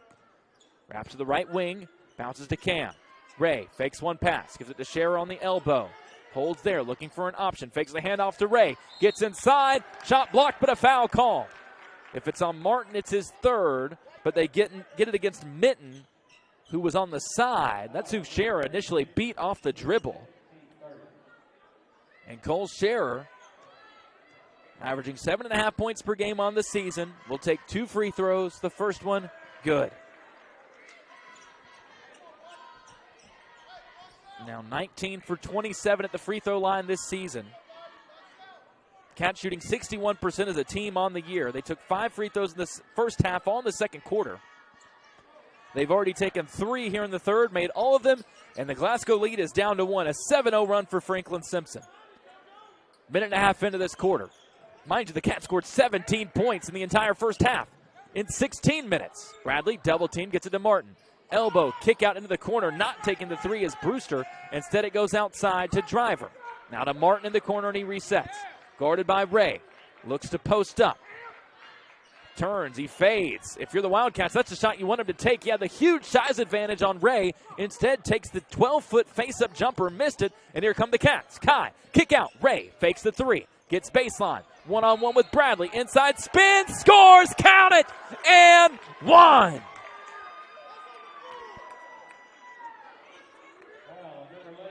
A 9-0 run to start the half for the Wildcats, who lead at 26-25.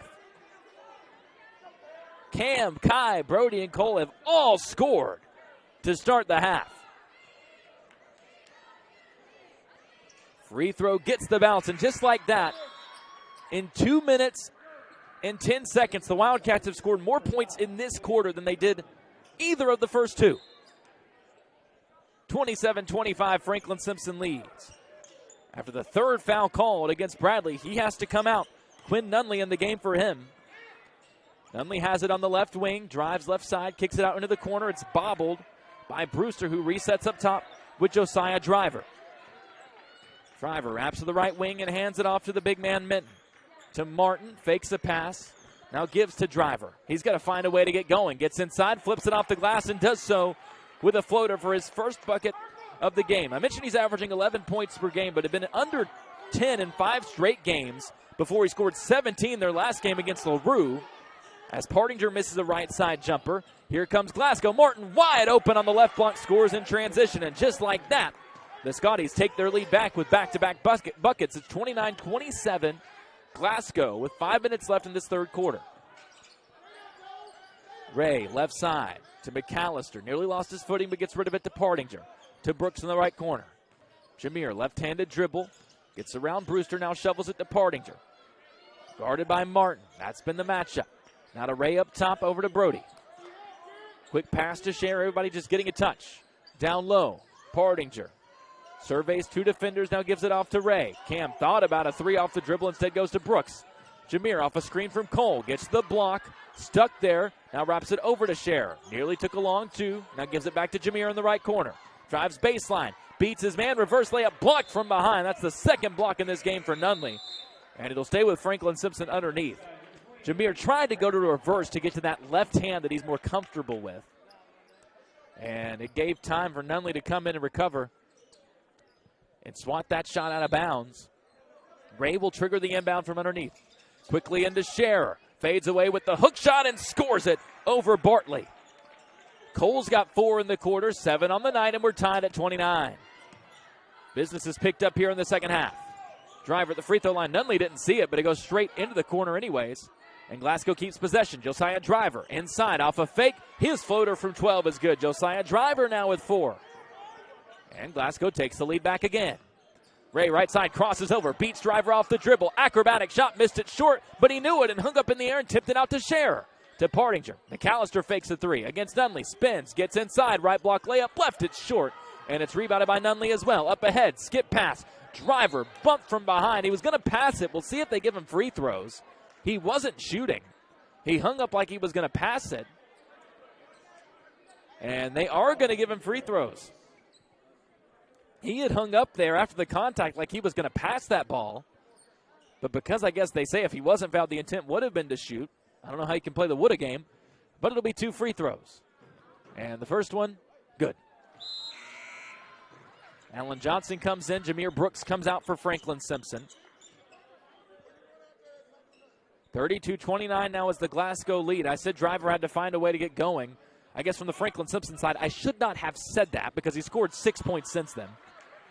And it's now 33-29 Glasgow with 3:35 left in the third quarter. Partinger brings it across half court. Martin waiting for him. Now to McAllister. Man-to-man defense right now for Glasgow. Cam in the corner directing traffic. Wants an isolation. He has it against Driver. Crossover dribble. Kick out Kai. Gets the pass. Controls it off the left hand. Fakes 2 threes over Martin. Now gives it back to Cam. Scherer, left side, gets a screen from Ray. Thought about a long two. Now shovels it back to Jakai. Three-pointer off the catch. Left short.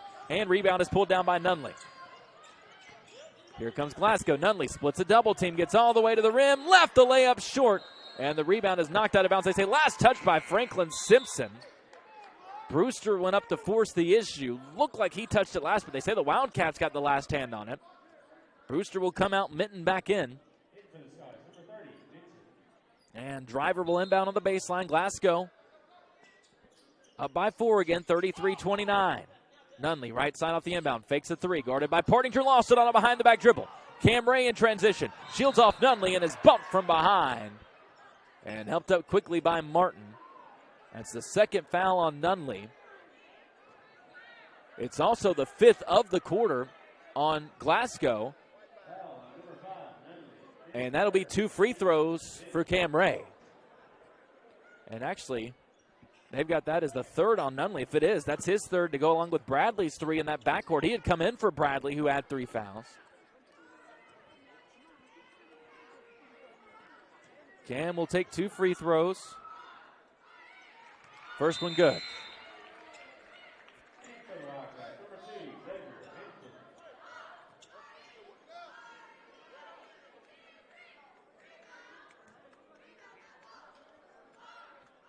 Cam 3 for 4 at the line tonight.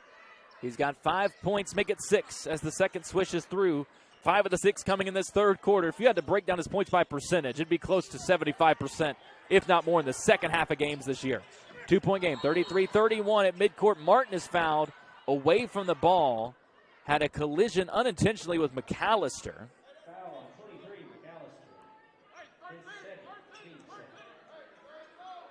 2:42 left in the quarter, 33-31. Wildcats trimmed an 8-point halftime lead down and then flipped it into a lead for a moment. But Glasgow has weathered the storm. Right side, Nunley onto the baseline. Minton posts up against McAllister, spins and fires a no-look pass. It's stolen by Johnson, who threw it right back, and then Martin is able to put it back up and in. Wildcats had their stop but gave it away. 35-31.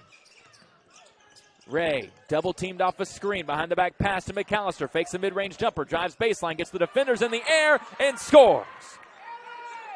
Brody now with 9. 35-33. It's back to 2. Right corner, Bartley. Now goes up top to Martin. Left wing Driver. Fakes a deep 3. Back to Martin. One dribble kick out. Nunley for 3 from the corner. Missed it off the heel. Offensive rebound caught mid-air and put back up and in by Minton. Glasgow winning the board battle. And because of that, winning this game 37-33. Ray left side. Gets around Minton. Right-handed layup. Good. Scooped it under him and got it to go. 18 points scored in the quarter after scoring 17 in the first half. But just cannot find the stop to get that lead back. Minton drives baseline, gets inside, hop step through the defense, he scores. It was sealed off on the block by Bartley, who kept the help defender from being able to rotate. And the lead is 4 again. Johnson, top of the key 3. That one's short, and Nunley has it underneath the basket. Up ahead, over the head of Bartley, but he chases it down to the corner. Leaves it for Minton, goes at McAllister, draws a foul, and will go to the line for 2. Brody didn't like the foul. Coach Spencer didn't like the foul, but it's the 3rd on Brody.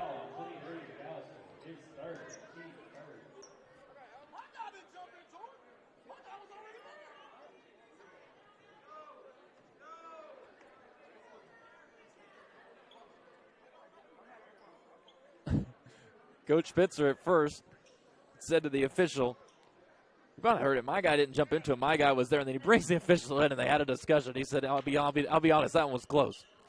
As the first free throw goes for Minton, they hugged and made up. Rarely do you see that with a coach and official. I just had to note it because it was a remarkable occurrence. As Johnson and McAllister will come out.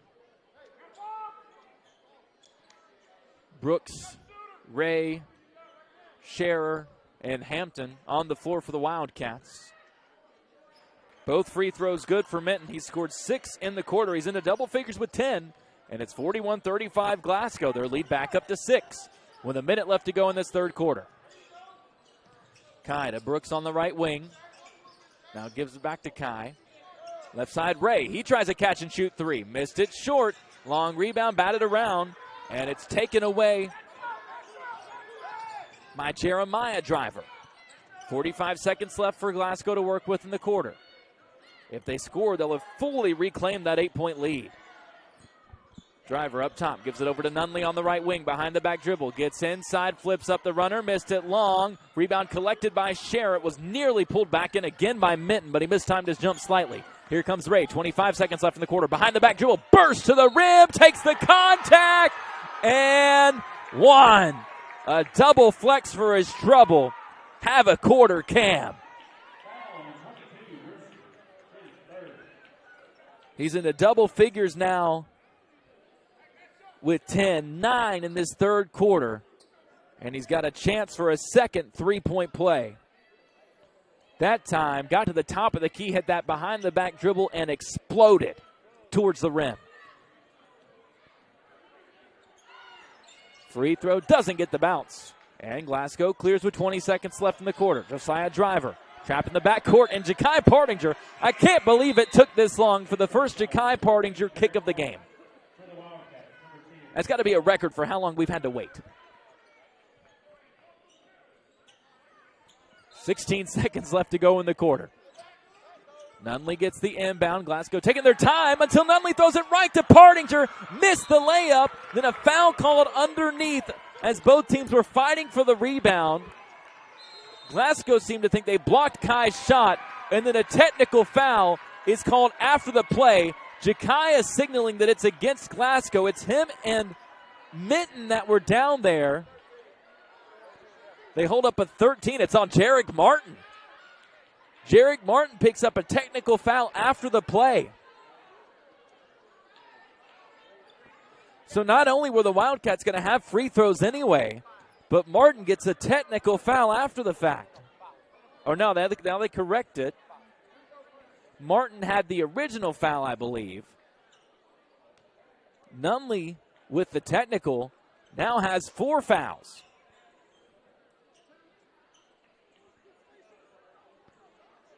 And now Xavier Hampton will take the 2 free throws. He's the one that was fouled in the fray in the first place.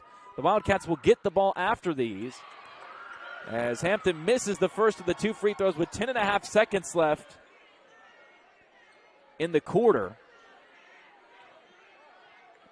Nunley will come out after this one with his 4 fouls. Hampton's second rattles home.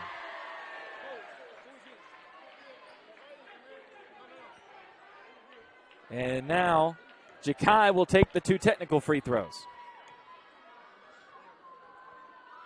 41-38 the score. Ja'Kai's first, good. He's 3 for 4 at the line tonight. Now 7 points after a scoreless first quarter. He's got 7. Cam in double figures with 10. Brody's got 9. Second free throw, good for Kai. Cats get 3 points there with the technical free throws. And they've cut the lead down to 1, 41-40.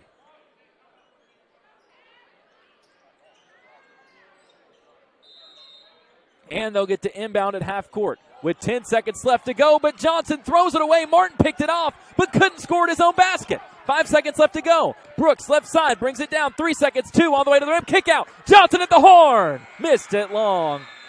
The Cats get 3 points on the free throws. They can't make it a full 5 or 6 point swing, but regardless, an 8-point halftime lead is down to 1. The Wildcats scored 17 points in the first half, 23 in the third quarter. As we enter the final frame, it's 41-40. Glasgow leading it on their home floor. It's going to be a fun final 8 minutes. Don't go anywhere. We'll experience it together after this on 92.3 WFKN.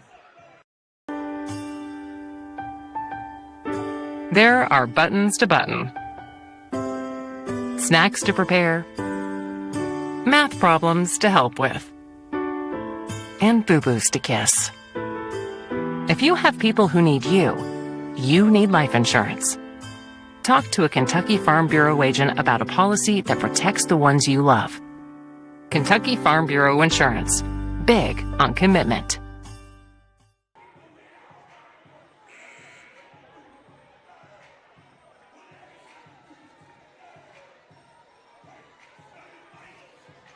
It's been a fun one so far between Franklin Simpson and Glasgow on the boys' side. The Wildcats looking to make it a double-header sweep for Franklin Simpson here tonight after the girls take care of business in the opening game. The Wildcats were trailing 25-17 at halftime. It's now 41-40. Glasgow still in front, but the Wildcats outscored the Scotties 23-16 in that third quarter.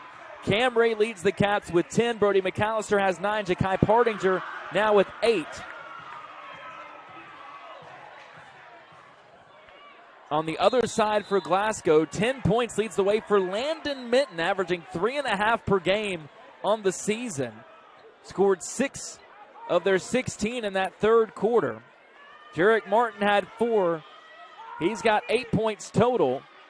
He's got it on the left wing. Now sends it back up top to Josiah Driver. Operating right now without Nunley or Bradley. Bradley with 3 fouls, Nunley with 4. Both had 5 points in the opening half. Ball goes on the right side to Colby Brewster. Up top, Martin. He's been the best player for Glasgow in this one, although Minton has given him a good run. Jeremiah Driver to Martin on the baseline. Tries to slip around McAllister, who was set to draw the charge. There was minimal contact, but a foul called anyways on Brody, and that's his 4th. This has been the one issue that's popped up during this great stretch of play for Brody, is when he's happened to get into foul trouble. He's just short of making it 7 straight games with double-figure scoring. As the first free throw is good for Jarek Martin.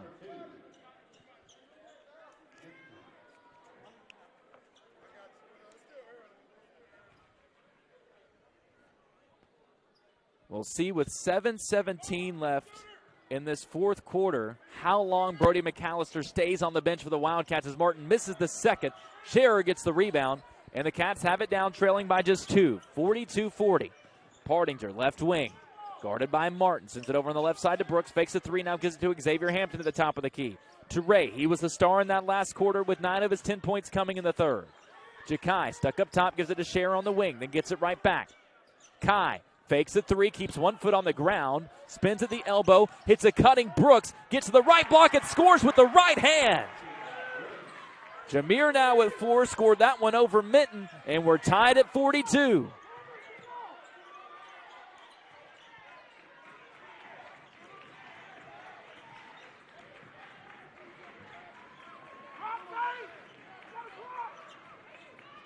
Up top, ball just being passed back and forth by Glasgow between Driver and Martin. Now they get it inside to Jeremiah Driver. He misses the first time, got his own miss, and scores on the putback. Coach Spencer beyond frustrated with the offensive rebound allowed. That's been the biggest issue for the Cats. And they now trail at 44-42. Ray isolated at the elbow. Shovels it out. Scherer for 3. Bang! Timeout taken. Coach Spencer had just turned and asked how many timeouts he had left. Immediately pulls the trigger on one after Cole Scherer pulls the trigger for 3. He's into double figures now with 10. 7th time this year he's been in double figures, had that long drought in the middle of the season after an excellent start, but he's averaged 10 points per game, shooting it at 55% from the floor over his last 5 games coming into tonight. He's got 10 more in this one. Tied for the team lead with Cam. Time for the game high with Landon Minton on the other side for Glasgow. And it's 45-44. Franklin Simpson now back out in front for the first time since they came out, sprinted out to start the third quarter on a run that gave them the lead. And now they've got a 1-point lead early on in this fourth quarter. Provides some more breathing room perhaps to survive with Brody riding the pine for a moment. Scherer, Brooks, Kai, Cam, Hampton If nothing else, this is a lineup you can generate a lot of defensive pressure with, but it's going to take some intentionality to crash the boards to make up for the lack of size, which sounds weird to say without Brody, who doesn't really bring more size, but he's probably this team's best rebounder. Back underway, Bradley is back out there for Glasgow. Averaging 10 points per game, had 5 in the first quarter, has been in foul trouble since. Dribbles on the right wing, guarded by Hampton. Has a screen from Minton. Cole Scherer switches on now. They go down low, Minton against Hampton. In the post, whips it around to the corner. Driver back outside to Bradley, well defended by Franklin Simpson. Bradley gets around Scherer, kicks it out to Martin, and they reset with 5.5 minutes left to go in the ball game. Martin, Bradley, three-pointer from the left side, missed it short. Brooks nearly lost the rebound, but it goes right to Ja'Kai Pardinger. Kai, right wing, Martin on him. Looks at Scherer, now pulls from the right elbow, missed the jumper long, and the rebound is pulled down by Brewster. Off to Bradley, and he operates on the left wing. Over to Driver. Gets around Brooks off a screen. That was an illegal screen. I don't know how they didn't call that, as Minton leaned right into Brooks, but instead it stays with Glasgow. Josiah Driver, right side. Guarded by Ray.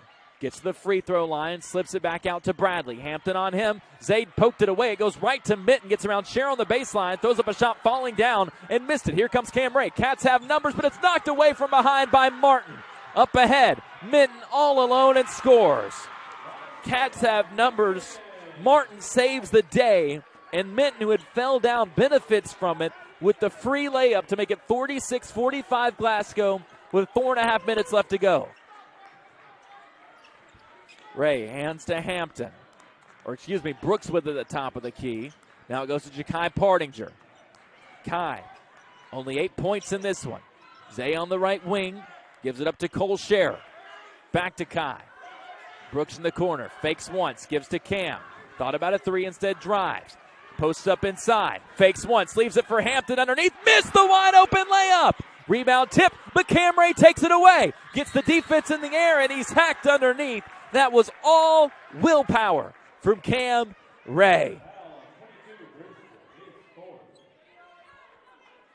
And with that, we said mark the time. 7:17 left on the clock when Brody McAllister comes out. And with 3:58 left in the game, Brody's going to come back in. Cam's first free throw, left it short. McAllister comes in, Xavier Hampton out. And just like that, Quinn Nunley comes back in as well for Glasgow with his 4 fouls. Taking Brewster's spot. Ray will have another to tie this game at 46. Bends, fires, gets the bounce this time. Cam's got 11.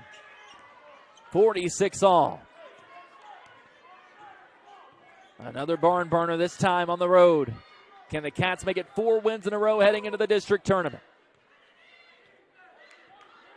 Bradley taking his time up top, directing traffic. Now sends it over on the right side to Driver. He's got Scherer on him. Minton comes to set a screen. McAllister switches on. Bradley flares off a screen. Catch and shoot 3 from the left side. Bounced up high off the heel and fell straight through. Looked like he'd missed it long, but it took a perfect bounce and swished home. 49-46 now. Glasgow leads. Ray gets inside again against Driver and has the shot deflected, so the Cats will keep it on the baseline. Nunley and Ray continuing to exchange words. Nunley's got to be careful. He's already got the 1 tech and 4 fouls to boot. And Glasgow is going to take a timeout. I think Coach Stockton wants to settle his guys down. This is a spot. We talked about Franklin Simpson in the Logan County game being in a position where a team that going into that game and only won 7 games picked up their 8th win. And we're getting offsetting technical fouls during all of that. One of them was against Driver.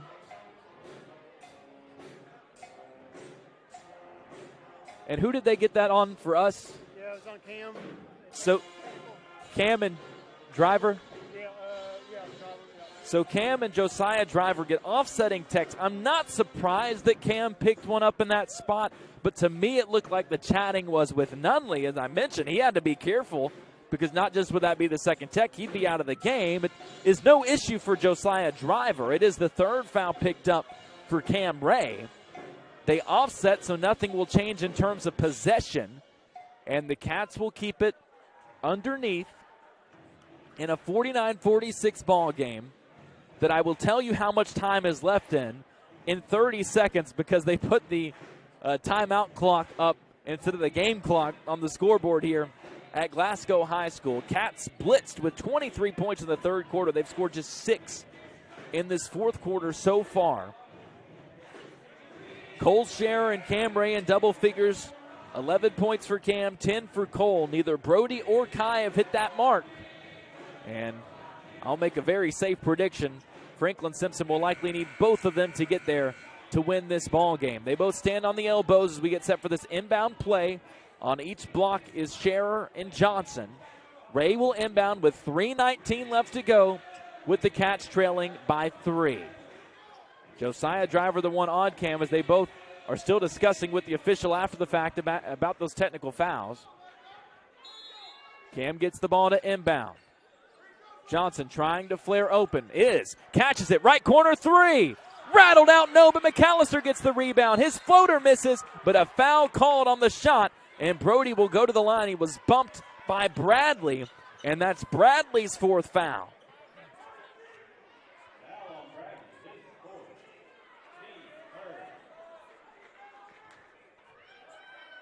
Fourth foul on Bradley as McAllister goes to the line for 2 free throws in a 3-point game.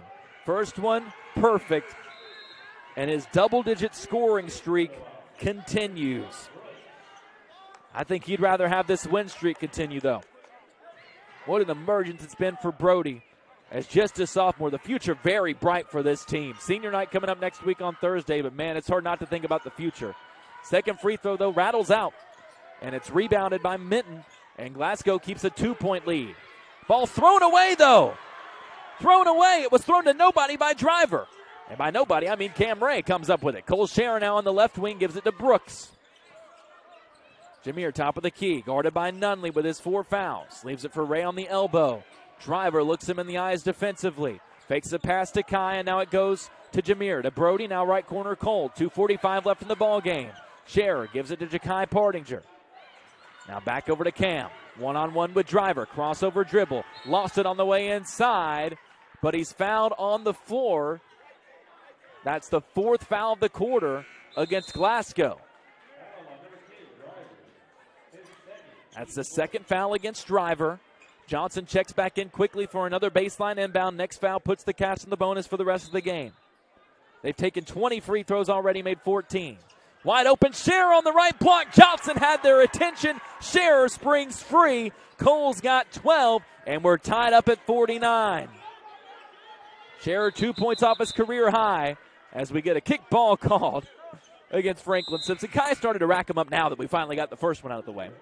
You know, Jasmine Savage says that once she makes a 3, from there it's barbecue chicken. I think for Kai, once he kicks one past, the rest are barbecue chicken. Might be how that equation goes. I don't know.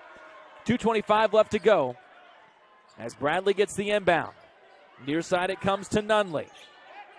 Midcourt Martin leaves it underneath. Faking the first time was the big man Minton, who had it blocked by Ray, but it fell right back into Minton's lap. He scores, and Glasgow has a 2-point lead again. Minton's got 14. 2 minutes to go. Ray spins off Driver, now holds it on the block. Picks up his dribble, flips it to McAllister. Runner missed long, tried to bank it. Got it back, then had it knocked away. Martin lost it off his shoe, and a fortunate break for Franklin Simpson as it goes out of bounds into the Glasgow bench.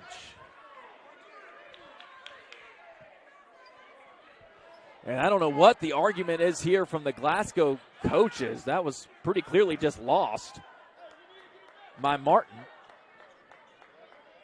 Cats get it back, inbounding in front of the Glasgow bench with 1:50 left to go. Cam Ray comes to get it from Ja'Kai Partinger, and Coach Spencer calls his play. Cats trail it by 2. Cam has run the show in the second half. Gives it to McAllister on the elbow. Down low, Scherer wide open again, and he scores! He's tied his career high. And the game at 51 apiece. Up top, Driver guarded by Partinger, now right wing.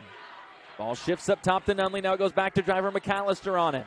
Screen set by Minton. Scherer switches on. Driver sends it over to Bradley in the corner. Now back out to driver with 1:15 left to go. Nunley guarded by Kai. Gives it back to driver. Right now Glasgow moving it around the perimeter. Bradley gets a screen behind the back dribble. Now one-on-one with Kai. Minute left in the ball game. Driver holds it on the right wing. They're trying to get it down low. They've gotten a mismatch with Minton against Cam Ray. Instead, holding it still is driver. Gets around McAllister. Inside layup missed, but a late foul call comes in against Jameer Brooks. He played it. It looked like straight up initially, but then leaned in. Coach Spencer wanted him to try to take the charge. He didn't. And it's 2 free throws for Josiah Driver with 50 seconds left in the ball game. 51-51 the score. Now it's 52-51. Glasgow as Driver makes the first. He's 3 for 3 at the free throw line tonight, a 70% free throw shooter on the season. He scored 7 points, all of them in this second half.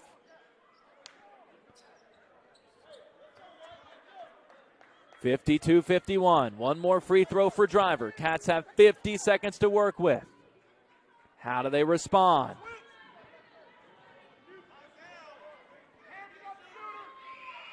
Second free throw, all the way around and out. Scherer tips it to McAllister.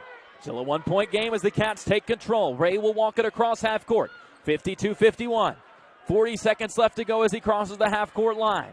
Martin waits for him at the top of the key. Elbow, McAllister fakes it to Scherer. Looks both ways and gives it to Johnson. Top of the key, 3. Off the heel, no. McAllister gets an offensive rebound. Coach Spencer takes a timeout. And the Wildcats will operate with 29 seconds left in the ball game, trailing 52-51. McAllister generates the second possession. He was about to try to go up with a putback, but Coach Spencer got a wise timeout in as McAllister missed the shot from about 6 feet out.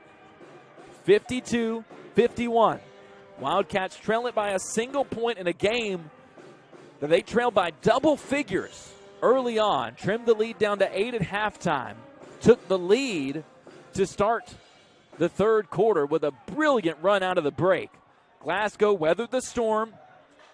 Took a 1-point lead into the fourth quarter that should have been higher if the Cats were not aided by a technical foul that allowed them to get 3 free throws in a row to end the third quarter.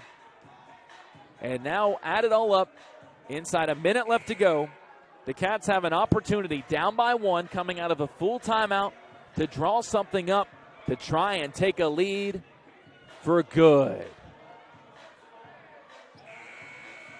29.1 ticks on the clock. Martin, Josiah Driver, Bradley, Brewster, and Nunley on the floor for Glasgow. So interestingly, no Minton right now for the Scotties. It's McAllister, Scherer, Partinger, Johnson, and the inbounder Cam Ray for Franklin Simpson.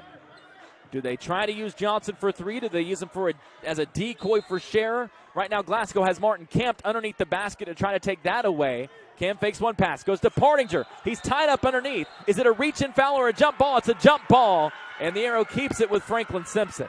With 26.8 seconds left to go. Driver got in and got a hand on that to force the issue quickly. Now Nunley is guarding Partinger. Cam will try it again. Ray needs an option, gets it to McAllister. It's deflected away, and then Cam reaches in from behind.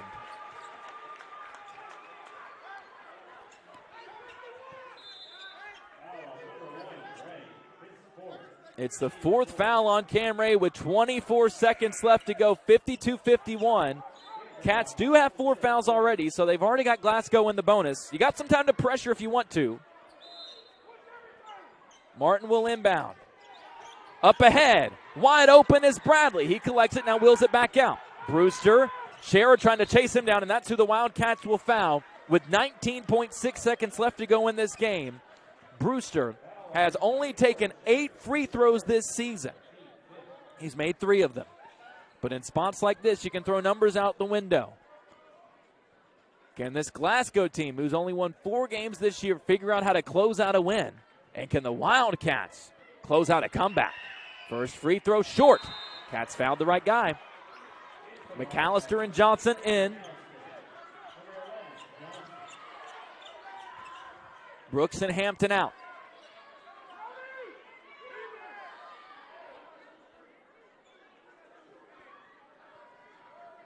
Glasgow going to leave the lane empty for the second free throw for Brewster with 19.6 seconds left.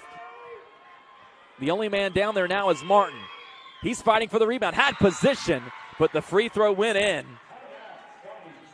And it's 53-51 as Glasgow takes a timeout of their own. 19.6 on the clock. Cats trail it by 2.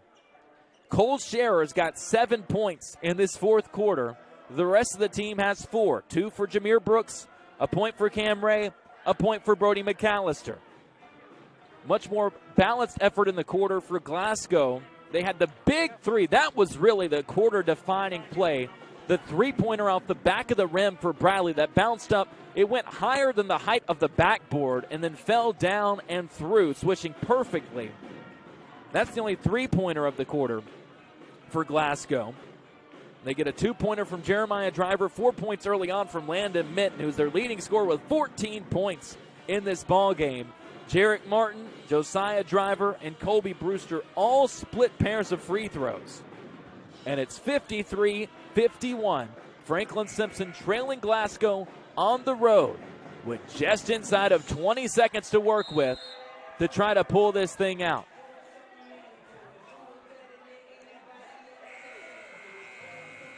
Same 5 on the floor. McAllister, Ray, Johnson, Kai, and Scherer. They got to go the full length of the floor. McAllister will inbound. Glasgow going to apply some pressure here. Nobody guarding the inbounder McAllister. They're going to double team Ray off the ball. Cam tries to spring free, gets some space and collects it. Guarded by Driver. Brings it across half court. Now they fall back and it's Martin one-on-one against him. 14 seconds left to go. Scherer sets a screen top of the key. Brewster switches on to Ray. 9 seconds left, 8 seconds left. Ray on the wing, gets another screen, drives left side. Tripped up, pulls it back out to the wing to Scherer, left side. Fakes the jumper. Elbow shot. He drains it at the horn.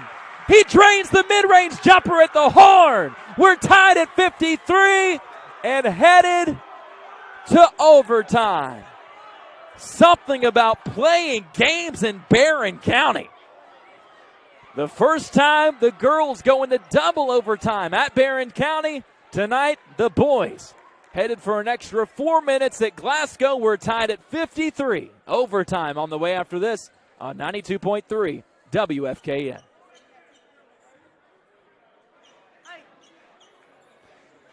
Let's just do a 30.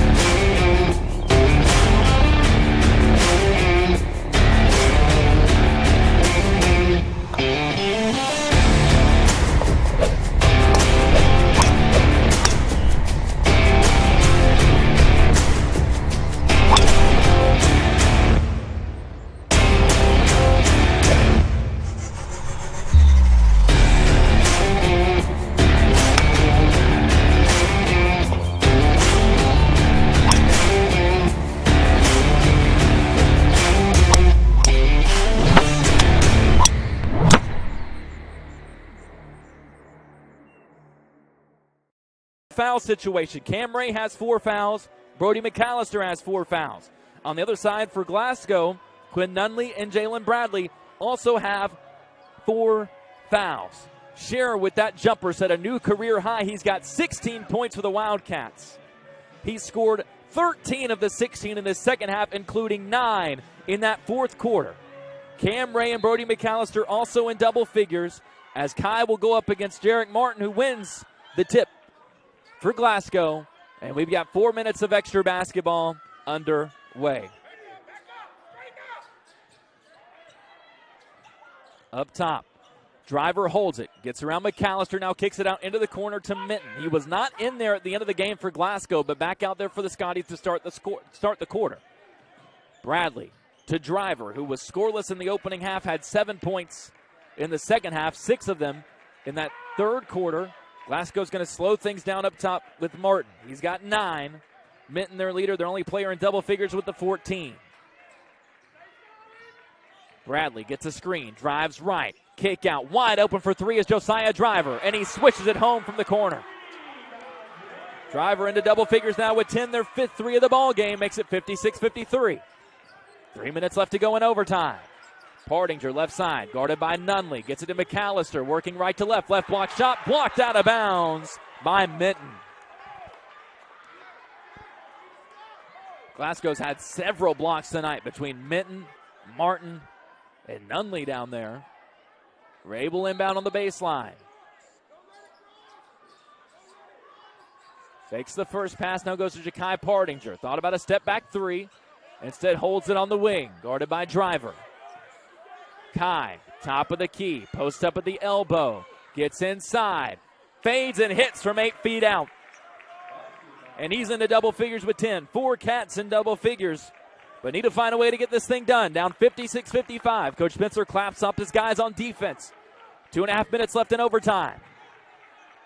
Right corner, Nunley now gives it up to Martin. Cam Ray guarding him loosely with his 4 fouls. And Martin right now content to just hold it. With the Scotties leading it by 1. Pulls it out deep to the right wing. 2:15 left to go. Now left side it goes to Bradley. Has 8 points so far with the big 3 in the fourth quarter. Over to Nunley. McAllister on him. He's got 4 fouls. Out to Driver. Pardinger comes out to bring some pressure with 2 minutes left to go. Screen set. Driver inside. Well contested by McAllister, and he forces the miss. Ja'Kai Pardinger with the rebound. Up ahead to Brody. Flips up the layup. Missed it. But Jameer Brooks has an offensive rebound. His putback is good. Count it. And 1.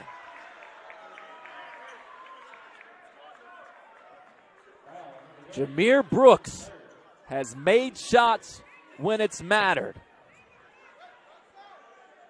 And he'll go to the line here to try to complete the 3-point play.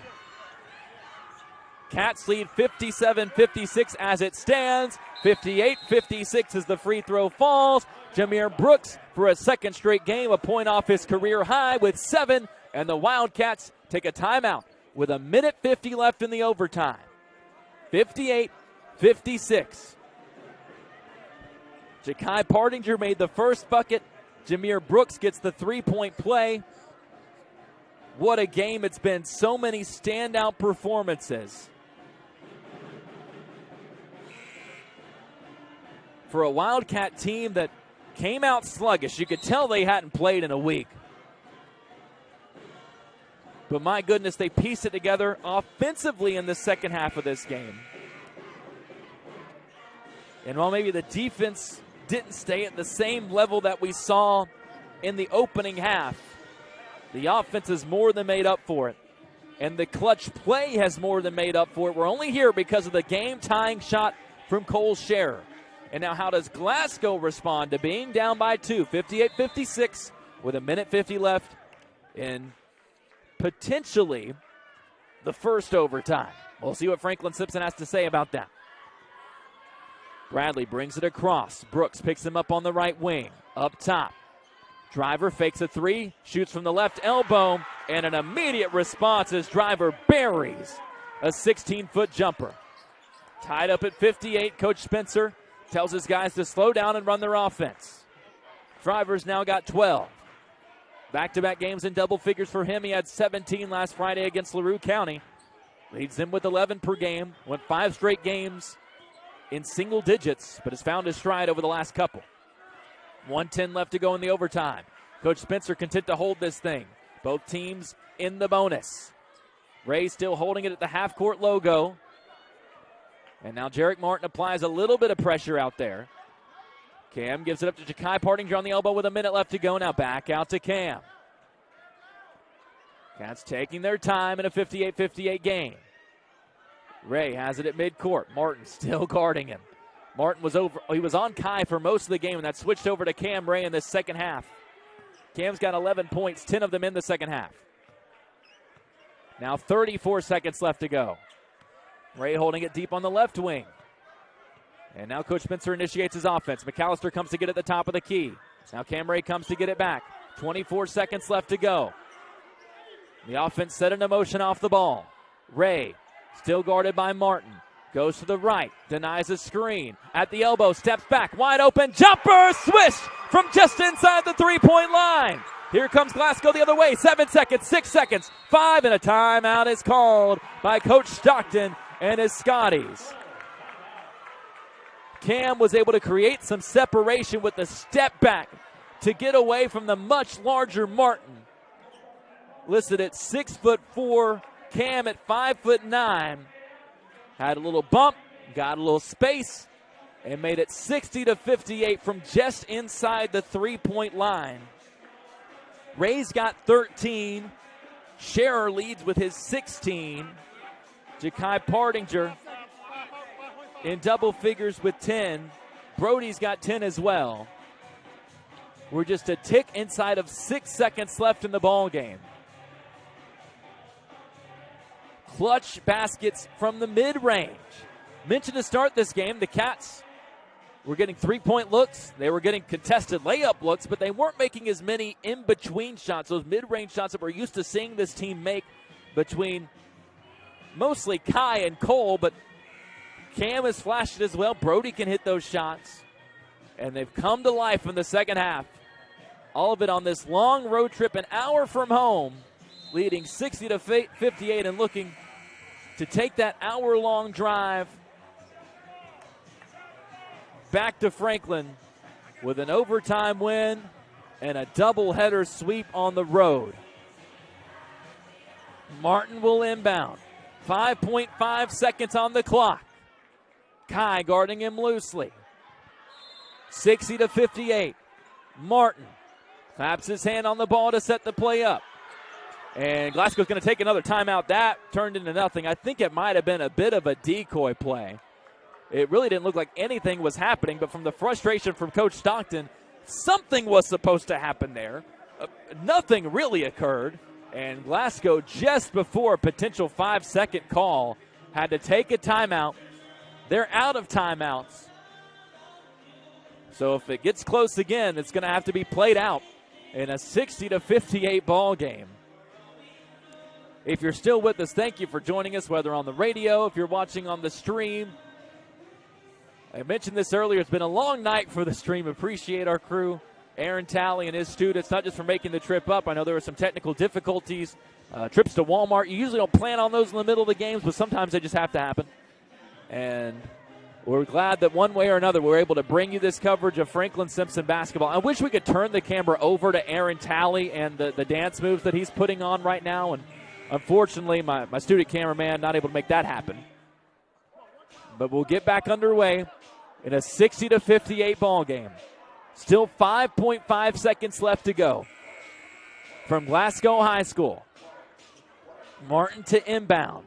Now Cam Ray guarding him. They switched that matchup. Martin gets it from the official, and the count begins. Up top, quickly gets it into Bradley. Back to Martin, right side. Drives inside, wild shot, banked in. Banked in just before the horn. He got away with the walk. He caught it at the three-point line. Clearly took steps because he didn't think he should have got the ball. They don't call it. And Martin just throws up a wild shot at the horn. Gets it to go off the glass. And we're headed to a second overtime. I'll say it again. Something about basketball games in Barron County. Another 4 minutes on the way after this on 92.3 WFKN. Let's do a 30. Kendra, the extra however long you have to work, that's on the officials. That was pretty bad. Usually I don't say anything. That was pretty bad.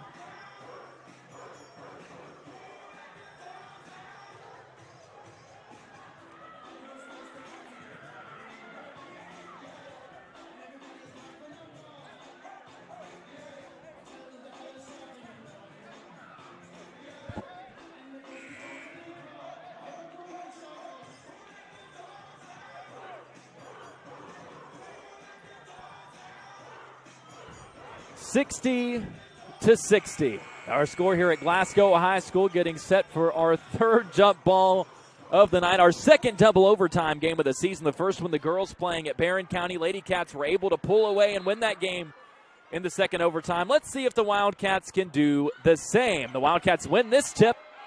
Maybe that's a good sign. As Cam Ray controls it in the backcourt, Jarek Martin made the shot to force this second overtime after Cole Scherer tied it for the Wildcats before the end of regulation. He leads everybody with his 16 points. He's standing at the top of the key to set a screen for Ray here. Cam bursts to the right side, now held up on the elbow and gives it to McAllister. Back to Ray. Cats have used about 30 seconds of this clock to start the overtime. And now they're trying to set up the same play. This time McAllister setting the screen at the top of the key. Ray fakes a three, now gives it to Scherer. Right elbow, thought about a jumper, and now gives it right back to Cam Ray. And Coach Spencer says to run this thing again. Cam gets away from Bradley. He's bumped on the way to the rim. They wave off the layup. He's going to get 2 free throws anyway. They wave off the layup.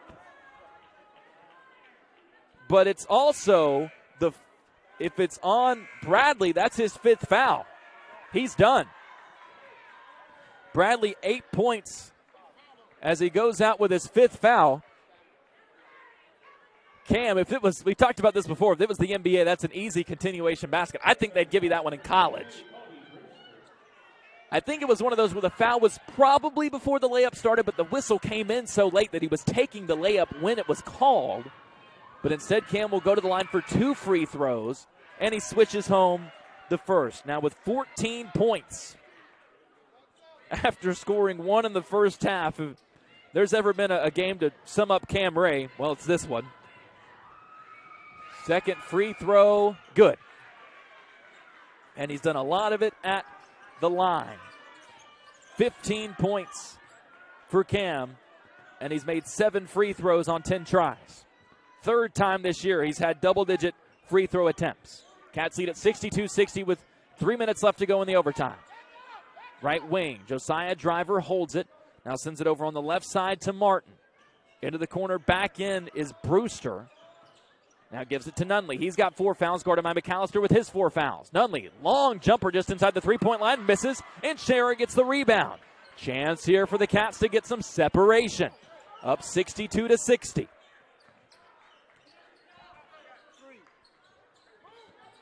Brooks deep on the right wing. Looks at Scherer, instead dribbles and wants to hand it to Ray, but can't. Good denial defense from Driver, and it goes to Partinger at the midcourt logo instead. Driver picks up that matchup too. Jakai jabs right. Takes a right-handed dribble and gives it over to Ray. 2:15 left to go in the second overtime. Cam pulls it back to midcourt, and Coach Spencer calls a different play. Partinger, left elbow, fouled from behind by Josiah Driver, who tried to reach around and deflect the pass. That's his 3rd, and it's 2 free throws for Jakai Partinger. Cats are 17 for 23 as a team. We mentioned earlier, they're one of 2 numbers Franklin Simpson has to hit to win. You got to make 5 threes or double-digit free throws. They've only made 3 threes in this game, but they've cleared the double-digit free throws. They've hit one of those in every win this year. Kai takes a long breath, bends and fires up the first free throw that rattles home. Very quiet 11-point performance for Jakai, but he's really settled in since a scoreless first quarter.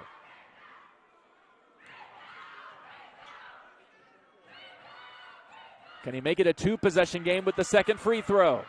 Yes. 64-60. Cats have made all 4 of their free throws in the overtime period. Martin hands to Driver, guarded by Partinger. Under 2 minutes left to go. Martin gets it back, drives against Brooks, lost it on his way to the rim. What's the call? It's got to be Franklin Simpson ball. It is. Coach Stockton wanted a foul, a bump against Martin, doesn't get it. Martin just lost it out of bounds, and the Cats get it with 1:51 left to go. McAllister quickly gets it into Partinger. Martin and Nunley trying to trap him. Now it goes over to Ray. Cam to Kai on the left side. Need to break the pressure, and they do to Brooks, but a timeout called just before. And the Cats will get a full timeout with 1:41 left in the second overtime, now leading 64-60. here at Glasgow High School. All 4 points in this overtime from the free throw line. Franklin Simpson, 19 for 25 at the stripe. An exceptional team performance.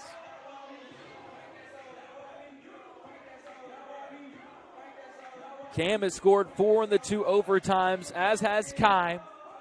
Jameer Brooks had the other 3 on a huge and 1. That really shifted the momentum where Glasgow had came out. They started the first overtime period with momentum. It's a long game. They're at home. They get the physical play Franklin Simpson does from Jameer. A clutch bucket from Cam on a step back that it looked like might give the Wildcats the win. But the answer comes from Jarek Martin. A controversial shot on the block. Caught it on the right wing. Looked like he might have traveled. Drives in, flips it up and in from 6 feet out. That brought us to this overtime, where neither team has made a field goal yet, but the Cats will take it. They'd be fine with keeping it that way, as they lead at 64-60 with possession and 1:41 left to go. McAllister will inbound. Brooks, Partinger, and Ray, the guards, share the big. Inbound comes into Ray. He's guarded by Driver. He's got 3 fouls, so we can afford to foul if it comes to it. Now Nunley picks up Ray. He's got 4 fouls, so he can't. Partinger gets it. Trapped. Steps to the double team. Had it knocked away. Gets it back at half court. Coach Spencer calling for a timeout and gets it. Franklin Simpson will have 1 more left after this one. Now 1:28 left on the clock. Wildcats had signaled for a full timeout. They actually said it was Cam Ray that got the timeout called. It has to be a full, and it will be.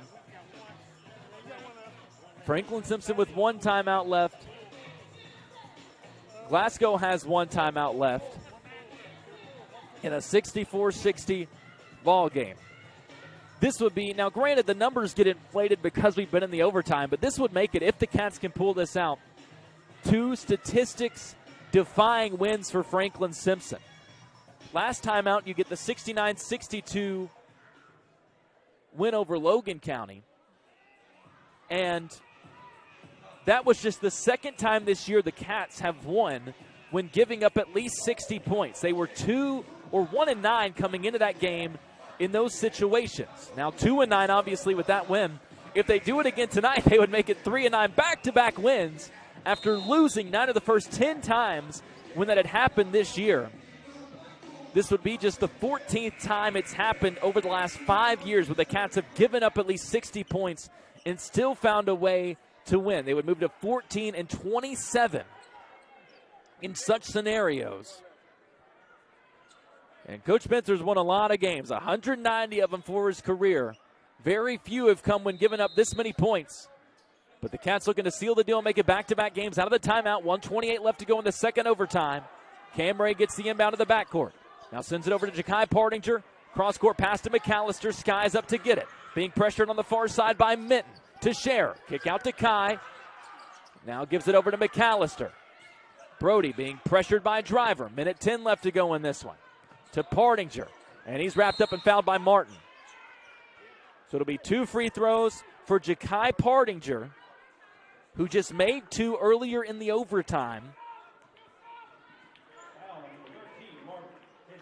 It's an interesting case because if you look over all the numbers for the season, Ja'Kai just a 61% free throw shooter, but that number has been closer to 75% over the last 10 games.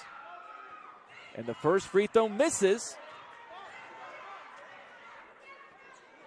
as Kai had made his last 4 before that one.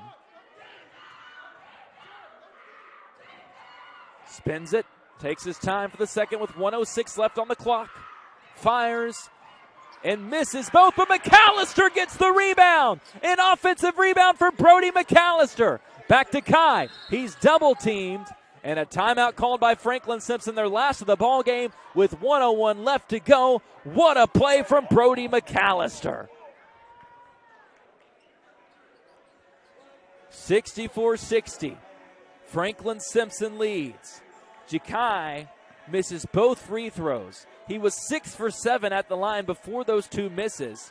And the Cats had made all 5 of their free throws between the 2 overtimes before those 2 misses until McAllister skies in, just a pure hustle play. And I know sometimes we say that Brody's just in the right place at the right time, but he puts himself in the right place at the right time. And when you look from season's beginning to season's end, there is no question who the most improved player for this Franklin Simpson team is. And when you piece it together with the reemergence of Cole Scherer, the offensive emergence of Ja'Kai Pardinger, I talk about the future a lot, but with Cam Ray running the show, this is a team that goes from thinking about the future to, as we saw a week ago today in the win against Logan County, this is a team that can focus on the now. This team can win the district this year. McAllister will inbound. Jarek Martin guarding him with that big 6'4" frame.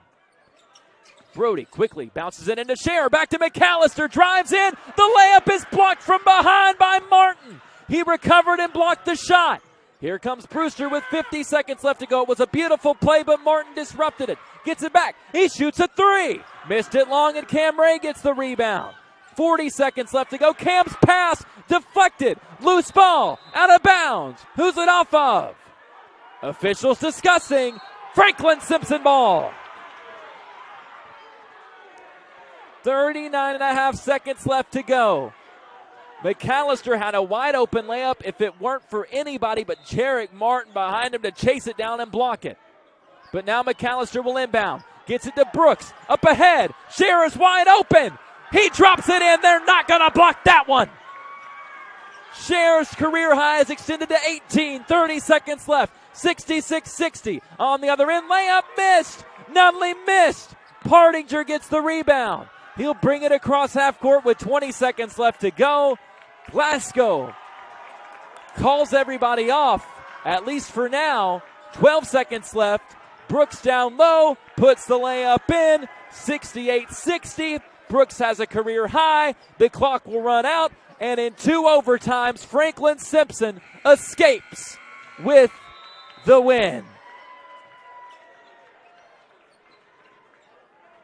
Ridiculous sequence to finish things off. It started with the blocked layup. Then Cole Scherer gets a wide open look.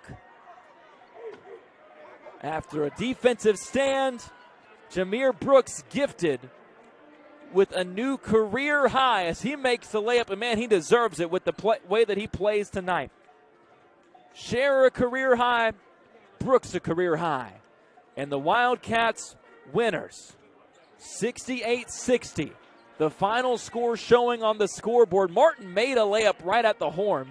Didn't see if they waved it off or not. As it stands, Glasgow held scoreless in the second overtime, and the Wildcats survive with 4 straight wins as they head into the district tournament starting next week. I said this after the Barron County double overtime girls game, and I'm going to say it again now. We're going to take a break because I need one, and I think everybody else needs one as well. 68-60, Wildcats winners in double overtime at Glasgow. Post-game show on the way after this on 92.3 WFKM.